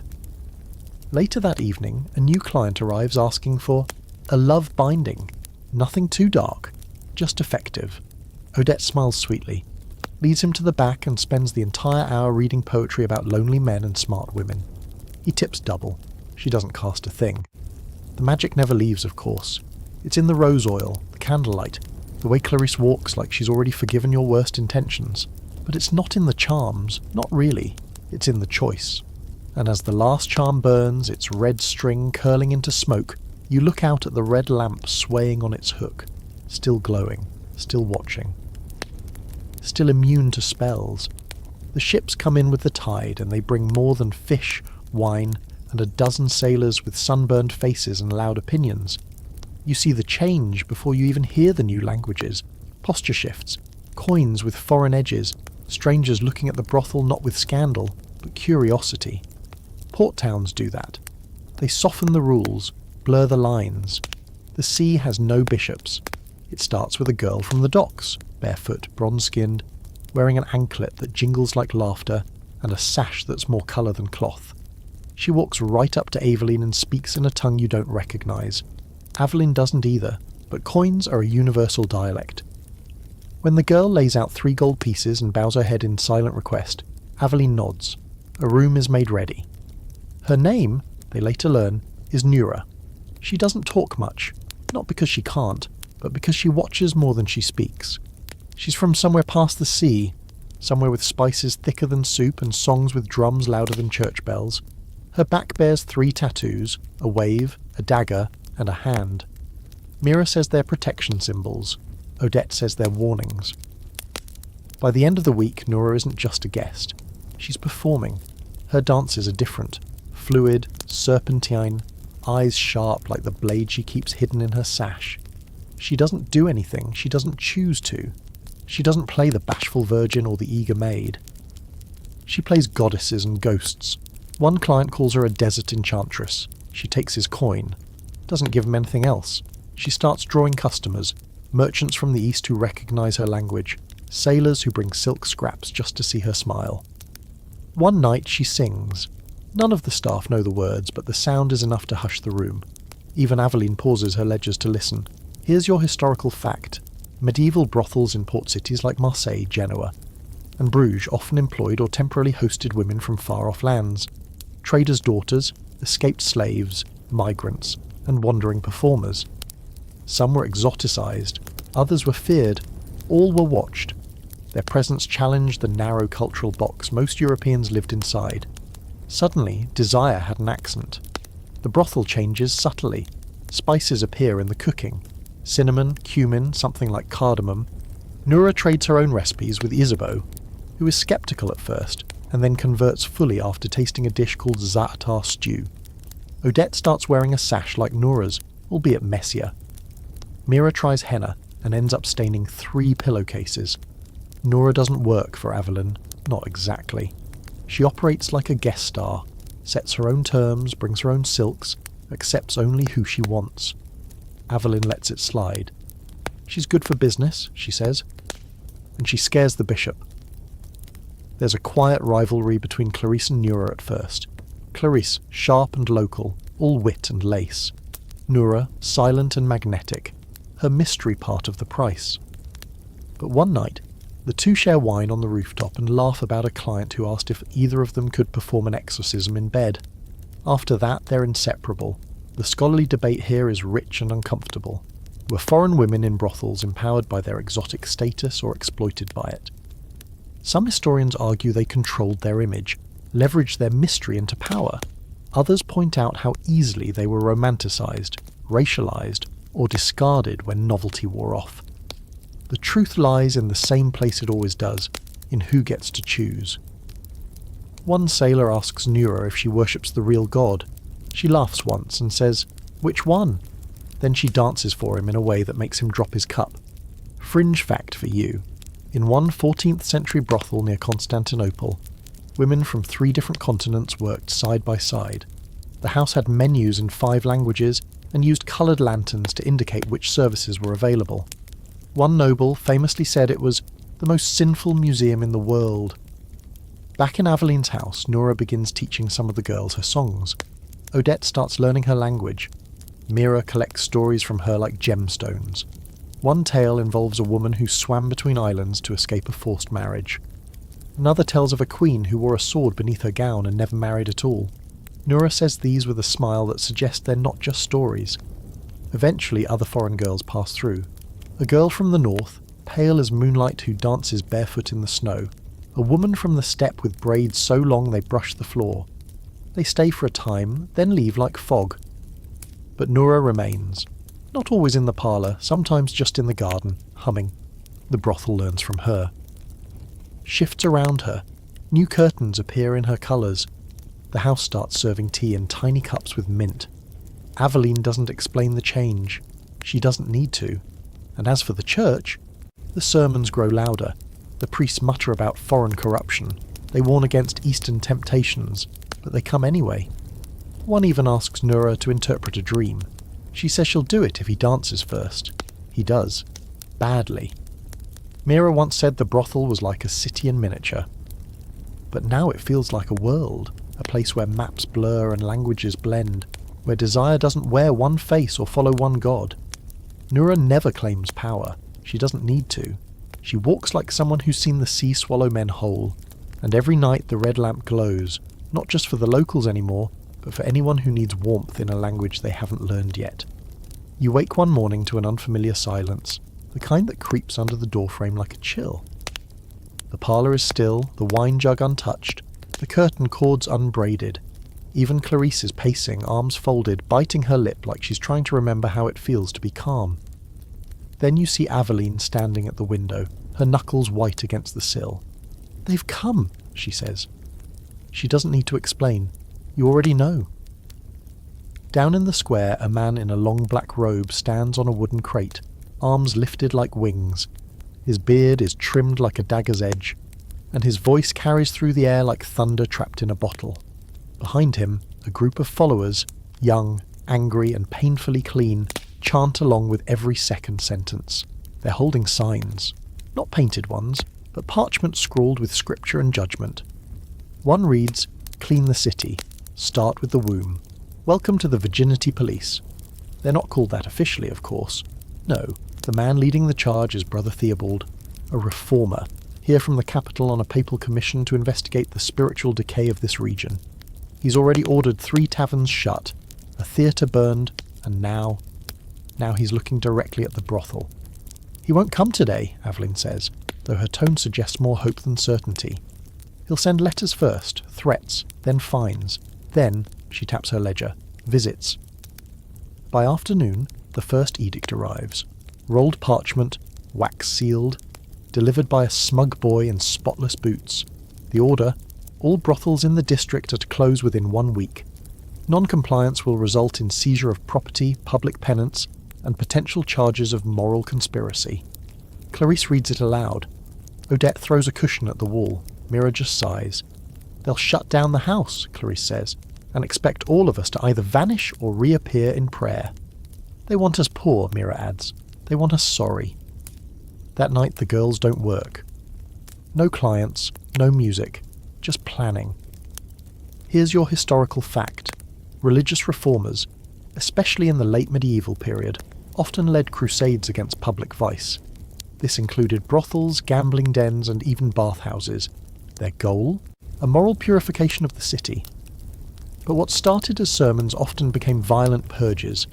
In Florence, Savonarola's Bonfire of the Vanities saw mirrors, paintings, and silks burned in the street.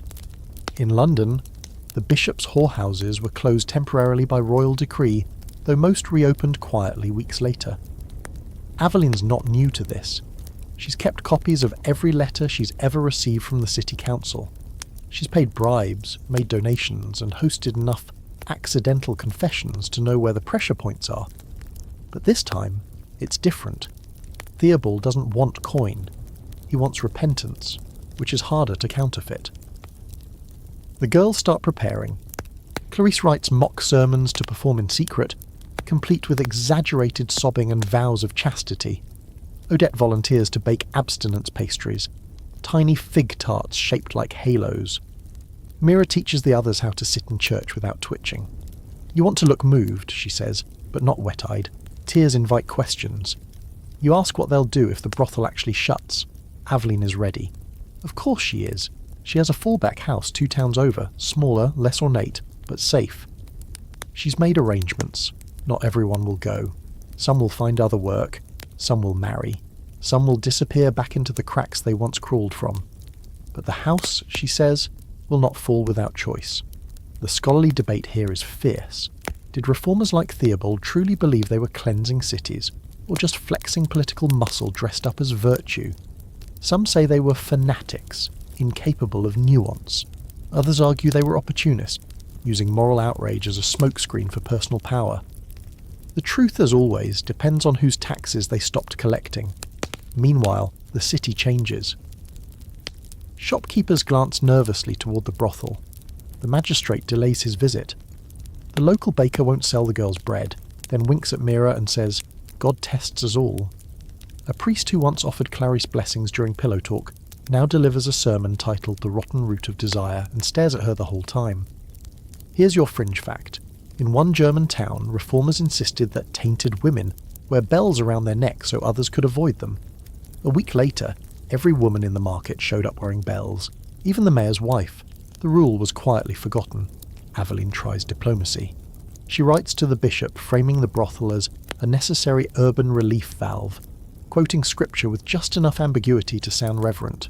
She includes a donation. The reply comes back 2 days later, unsigned. Close or burn. So she plans the shutdown. Rooms are cleaned, ledgers hidden, letters burned. The red lamp, for the first time in years, is taken down. On the last night, the girls gather in the parlour. Nora dances, slow and fierce. Odette sings. Mira plays the lute. Clarice recites poetry too vulgar for even this house, making everyone laugh so hard they cry. There's no work, no clients, just memory. You sit with Aveline by the fireplace. They want us erased, she says, but they forget something. What's that, you ask? She taps her chest. We're not a building. And when dawn rises, slow and red and trembling, the brothel stands empty, but not silent. It begins with bread, simple, crusty, unsalted. A loaf tossed through the brothel's shuttered window, wrapped in a note that reads, "For the girls, don't leave." Then comes cheese, then 2 jugs of wine, then fresh linens dropped anonymously at the gate with no sender and no smile, just practicality. Support, it seems, doesn't always shout. Sometimes it sneaks in through cracks the clergy forgot to seal. The brothel's been shut down for 4 days, officially, publicly. The red lamp is gone, the shutters drawn. But behind the doors the rooms are still warm, and laughter still echoes. If softer now, more cautious. They're not exactly open, but they're not quite gone either. That's the problem with trying to erase desire. It doesn't stay put. Clarice calls it ghost mode. No new clients, only trusted regulars admitted under the strictest secrecy. Whispers travel faster than fire in this town, and it doesn't take long before Brother Theobald's proclamation begins to unravel. For one, the men are restless. You see them loitering around the square, more irritable than usual, bumping into each other in church vestibules, complaining loudly at bathhouses. One baker mutters that his sales have dropped since the girls went dark. A nobleman grumbles that his wife has resumed quoting psalms at dinner. Odette hears it from a friend, who hears it from a maid, who hears it from the bishop's cook. The bishop himself is worried. Not about the brothel, no, about the mood. Theobald may be winning the war on paper, but the city's getting twitchy. Men are drinking too early. Women are snapping back. Gossip, long starved of good scandal, begins to chew at the holy man's robes. Then, the fire. A tavern on the edge of town, never particularly moral, never particularly important, goes up in smoke one damp morning. The rumour? Someone there dared to defy the reform order and host a few late-night clients. The fire was punishment. The fire was a warning. That's when the brothel stops pretending to be closed. Clarice is the first to break the silence. She walks through the market like nothing happened, like her profession isn't a target painted in red across her chest. She buys figs. She smiles at children. She even tips a street fiddler. Let them come, she says. We've already been judged. Now they'll see we're not afraid. Next, Mira pens a letter, not to the bishop, not to Theobald, but to the women of the city. It's a short note, barely half a page, but it's powerful. You know us. You've borrowed sugar from us. We've watched your children, stitched your sleeves, helped you hide bruises you said came from ladders. If they can erase us, they can erase you too. Clarice copies it 15 times by hand. Mira nails the first one to the church door. The others appear on bakery walls, well pumps, and the sides of market stalls. By morning, every one of them is gone. Torn down, painted over, or stolen. But the whispers remain. The riot doesn't start all at once. It starts in pieces. Arguments, slammed shutters, fruit thrown at a sermon. A merchant refuses to pay a new tax. A priest gets shoved into a well. A group of women stands in front of Aveline's gate and sings a bawdy song they all clearly learned from Odette. You learn your fringe fact the same day a magistrate comes to knock, red-faced and sweating. In several medieval cities, brothel workers had deep enough community ties to stir unrest when threatened. In 15th century Venice, a similar reform attempt sparked a 5-day riot led by laundrywomen, dockhands, and even lower-ranking clerics.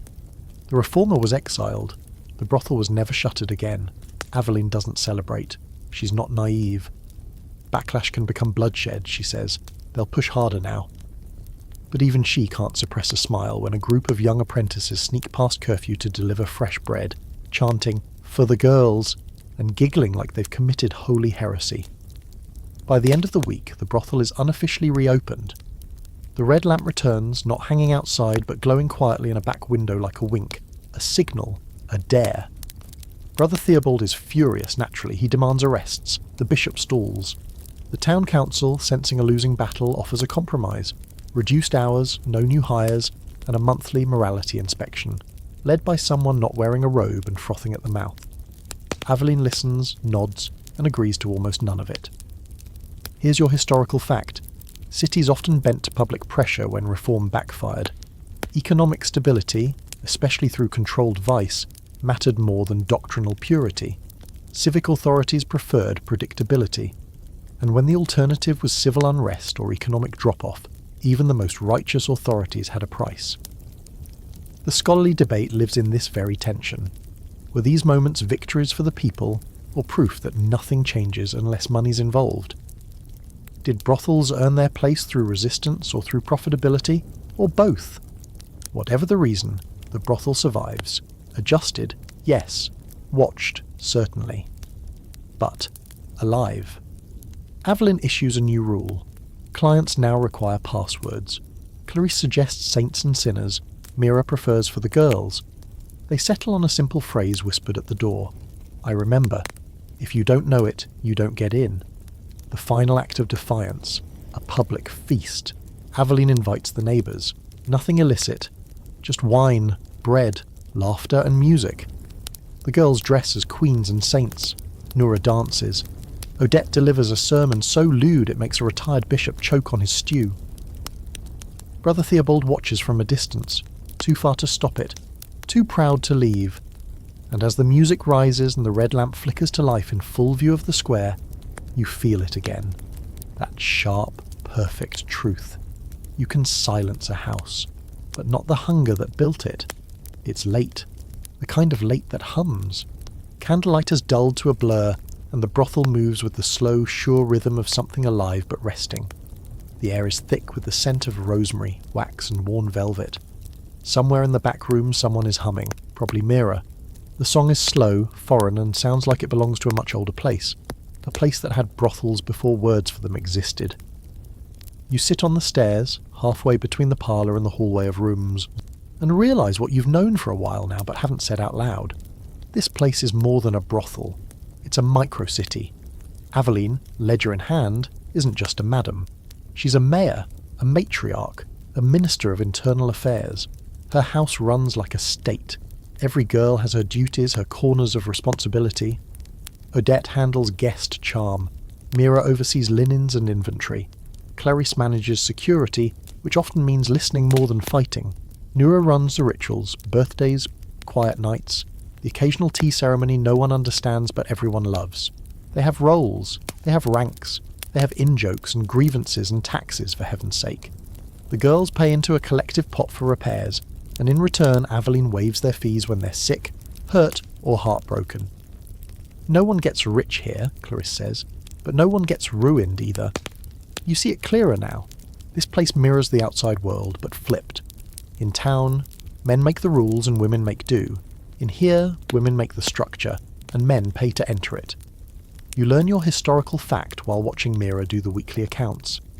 Many medieval brothels, especially those that operated unofficially, ran like independent economies.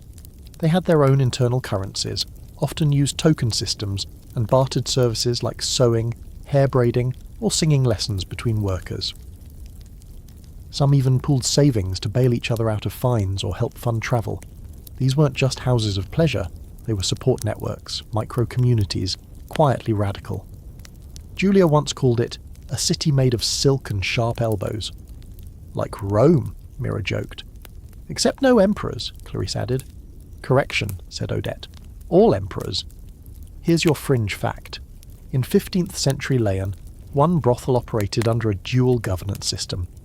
Workers voted on internal matters, appointed a queen each month to liaise with the madam, and held mock trials to settle disputes. A historian reviewing the records compared it to a miniature republic, tucked between two streets of soap makers and bakers. Back here, Aveline doesn't do elections, but she listens.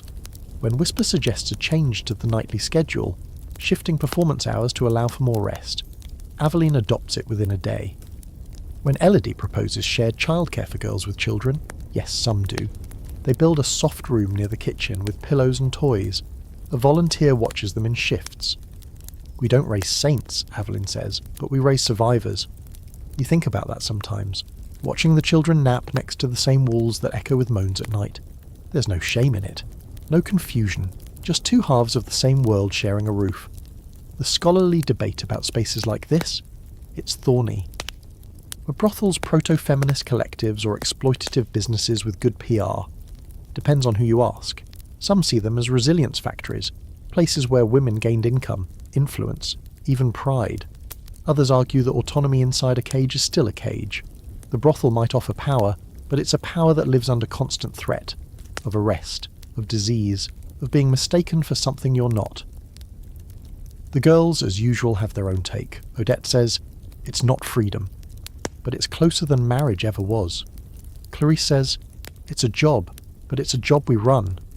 Mira says, we don't need your pity, we need quiet and wine. Even the building has its rhythms. Plumbing? No, but a system. Water hauled and warmed, doors creaking like they've learned the names of those who pass through them.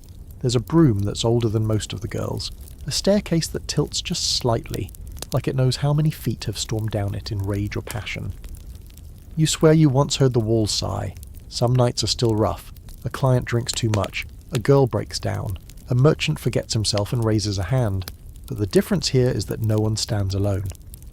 Mira once said, it's not that we don't fall, it's that we fall into each other.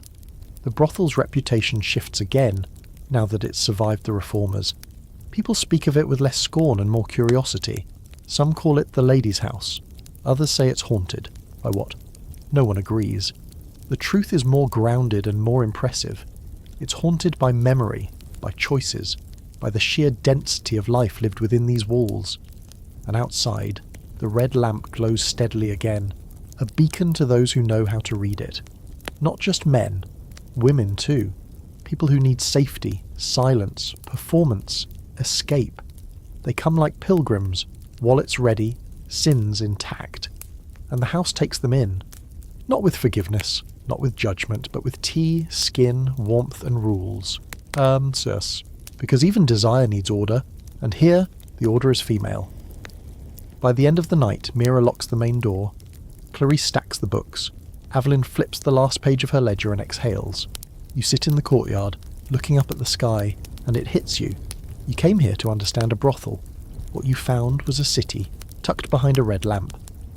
Morning breaks without ceremony, just a gentle smear of gold on the roof tiles, and a chorus of pigeons declaring dominion over the eaves. The brothel, by contrast, wakes slowly. You hear it in creaks and yawns, slippered feet, the familiar scrape of a comb through tangled hair. No one rushes. The sun has never been their boss.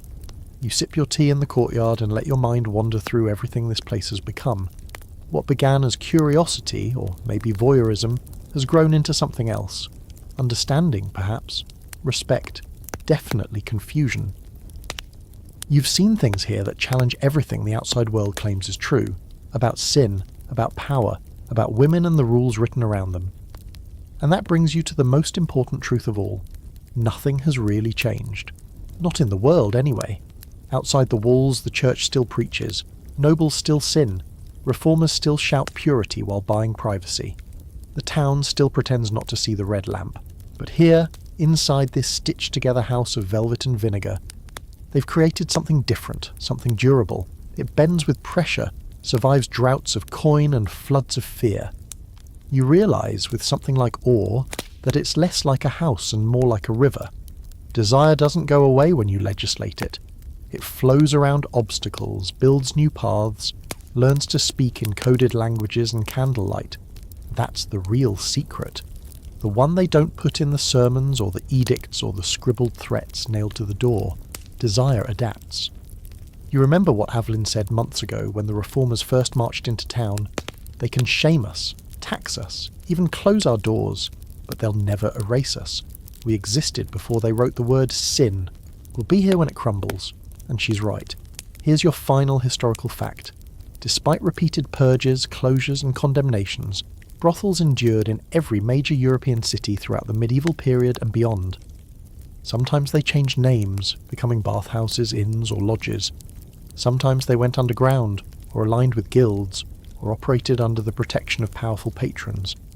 But they always re-emerged because they answered a need more persistent than any law, the human craving for connection, touch, illusion, and sometimes mercy. You walk past Clarissa's room. She's writing a new poem, something about a knight who falls in love with a ghost and then loses his sword trying to kiss her. Clarisse pauses to ask your opinion. You suggest adding a chicken for comic relief. She rolls her eyes but makes a note. In the next room, Mira is braiding Whisper's hair. No one says much, but there's a peace between them, soft and rare. Odette calls out from the bath that someone has swapped her lavender oil for onion water and swears vengeance as two girls collapse into laughter. You smell Nura's tea before you see her, spiced, fragrant, strong enough to wake the gods. She gives you a cup without speaking and walks off humming a tune that probably predates half the saints. Fringe fact time. A manuscript from 1427 describes a brothel in Prague where the workers compiled their own code of conduct. It included rotating chores, a mutual defence pact and a shared emergency fund. One line reads, "Let no woman in the house be left alone in fear. We are not servants, we are watchfires." You feel that line echo here. This place is not just about sex. It's about survival, strategy, and the radical act of women building something in spite of, and often in defiance of, every system designed to erase them. The scholarly debate comes full circle here. Some say brothels were just another prison, gilded with silk. Others argue they offered the only room where women could earn money, speak freely and fight on their own terms. Maybe both are true. Maybe that's the tension that keeps them alive. They are both tragedy and triumph. Both theatre and truth, both burden and sanctuary. Before you leave, you ask Evelyn one last question. What's the one thing people always get wrong about this place? She doesn't hesitate. They think we're broken. Then she looks around the parlour, at the girls talking, laughing, stretching, repairing a ripped hem, practicing a song, cataloguing wine, and smiles. "We're not broken," she says. "We're busy." And outside, the world still moves in its predictable orbit. The bells still toll. The sermons still drone, the laws still churn. But the red lamp is back in its rightful place, swinging in the breeze like a heartbeat. Not just a signal of sin, but of survival, of softness wrapped in armour, of women who refuse to vanish. You walk away slowly, but not before glancing back. One last look at the house that dared to exist, honestly, unapologetically, in a world that still doesn't know what to do with honest women who charge by the hour and write their own gospel. You'll remember the sound of the laughter, the taste of spiced tea, the soft knock of heels against wood, the gentle light in a window that never really went dark. The night is still now, not quiet exactly. No brothel is ever completely quiet, but the kind of stillness that follows a storm, when even the walls seem to breathe slower. Candles flicker low, casting soft halos on worn floorboards, and the scent of lavender oil hangs in the air like a lullaby too tired to finish its final verse. Somewhere upstairs someone's humming again. Maybe Clarisse, maybe Mira. It doesn't matter. It's a familiar sound now, one that will echo in your head long after you've left. You sit for a while in the parlour's velvet chair, the one with the lopsided leg and the wine stain no one ever talks about. It's where everything seems to settle. The laughter, the ghosts, the quiet defiance of survival. From here, you can see the hallway with its uneven tiles, the corner where Odette keeps her stash of poetry, the doorframe where Nora hung her beads and never took them down. This place has etched itself into you, thread by thread, story by story. And maybe that's the lesson, if there has to be one, that behind every history labelled immoral or frivolous or fallen is 1,000 tiny acts of brilliance. A woman resewing a hem with gold thread, another protecting a stranger without asking why, a third charging double and refusing shame. These aren't footnotes, these are foundations. As the coals in the hearth blink their last and the soft scuff of slippers fades into the night, you take one final breath in the house of velvet politics and human craving. You're not sure what you expected when you came. Guilt, scandal, maybe something simpler. But what you found was a world, messy, warm, unapologetic, and above all real. Outside the city sleeps, inside the brothel dreams, and somewhere in between, the red lamp sways once more in the night breeze, unbothered, undefeated, unmistakably alive.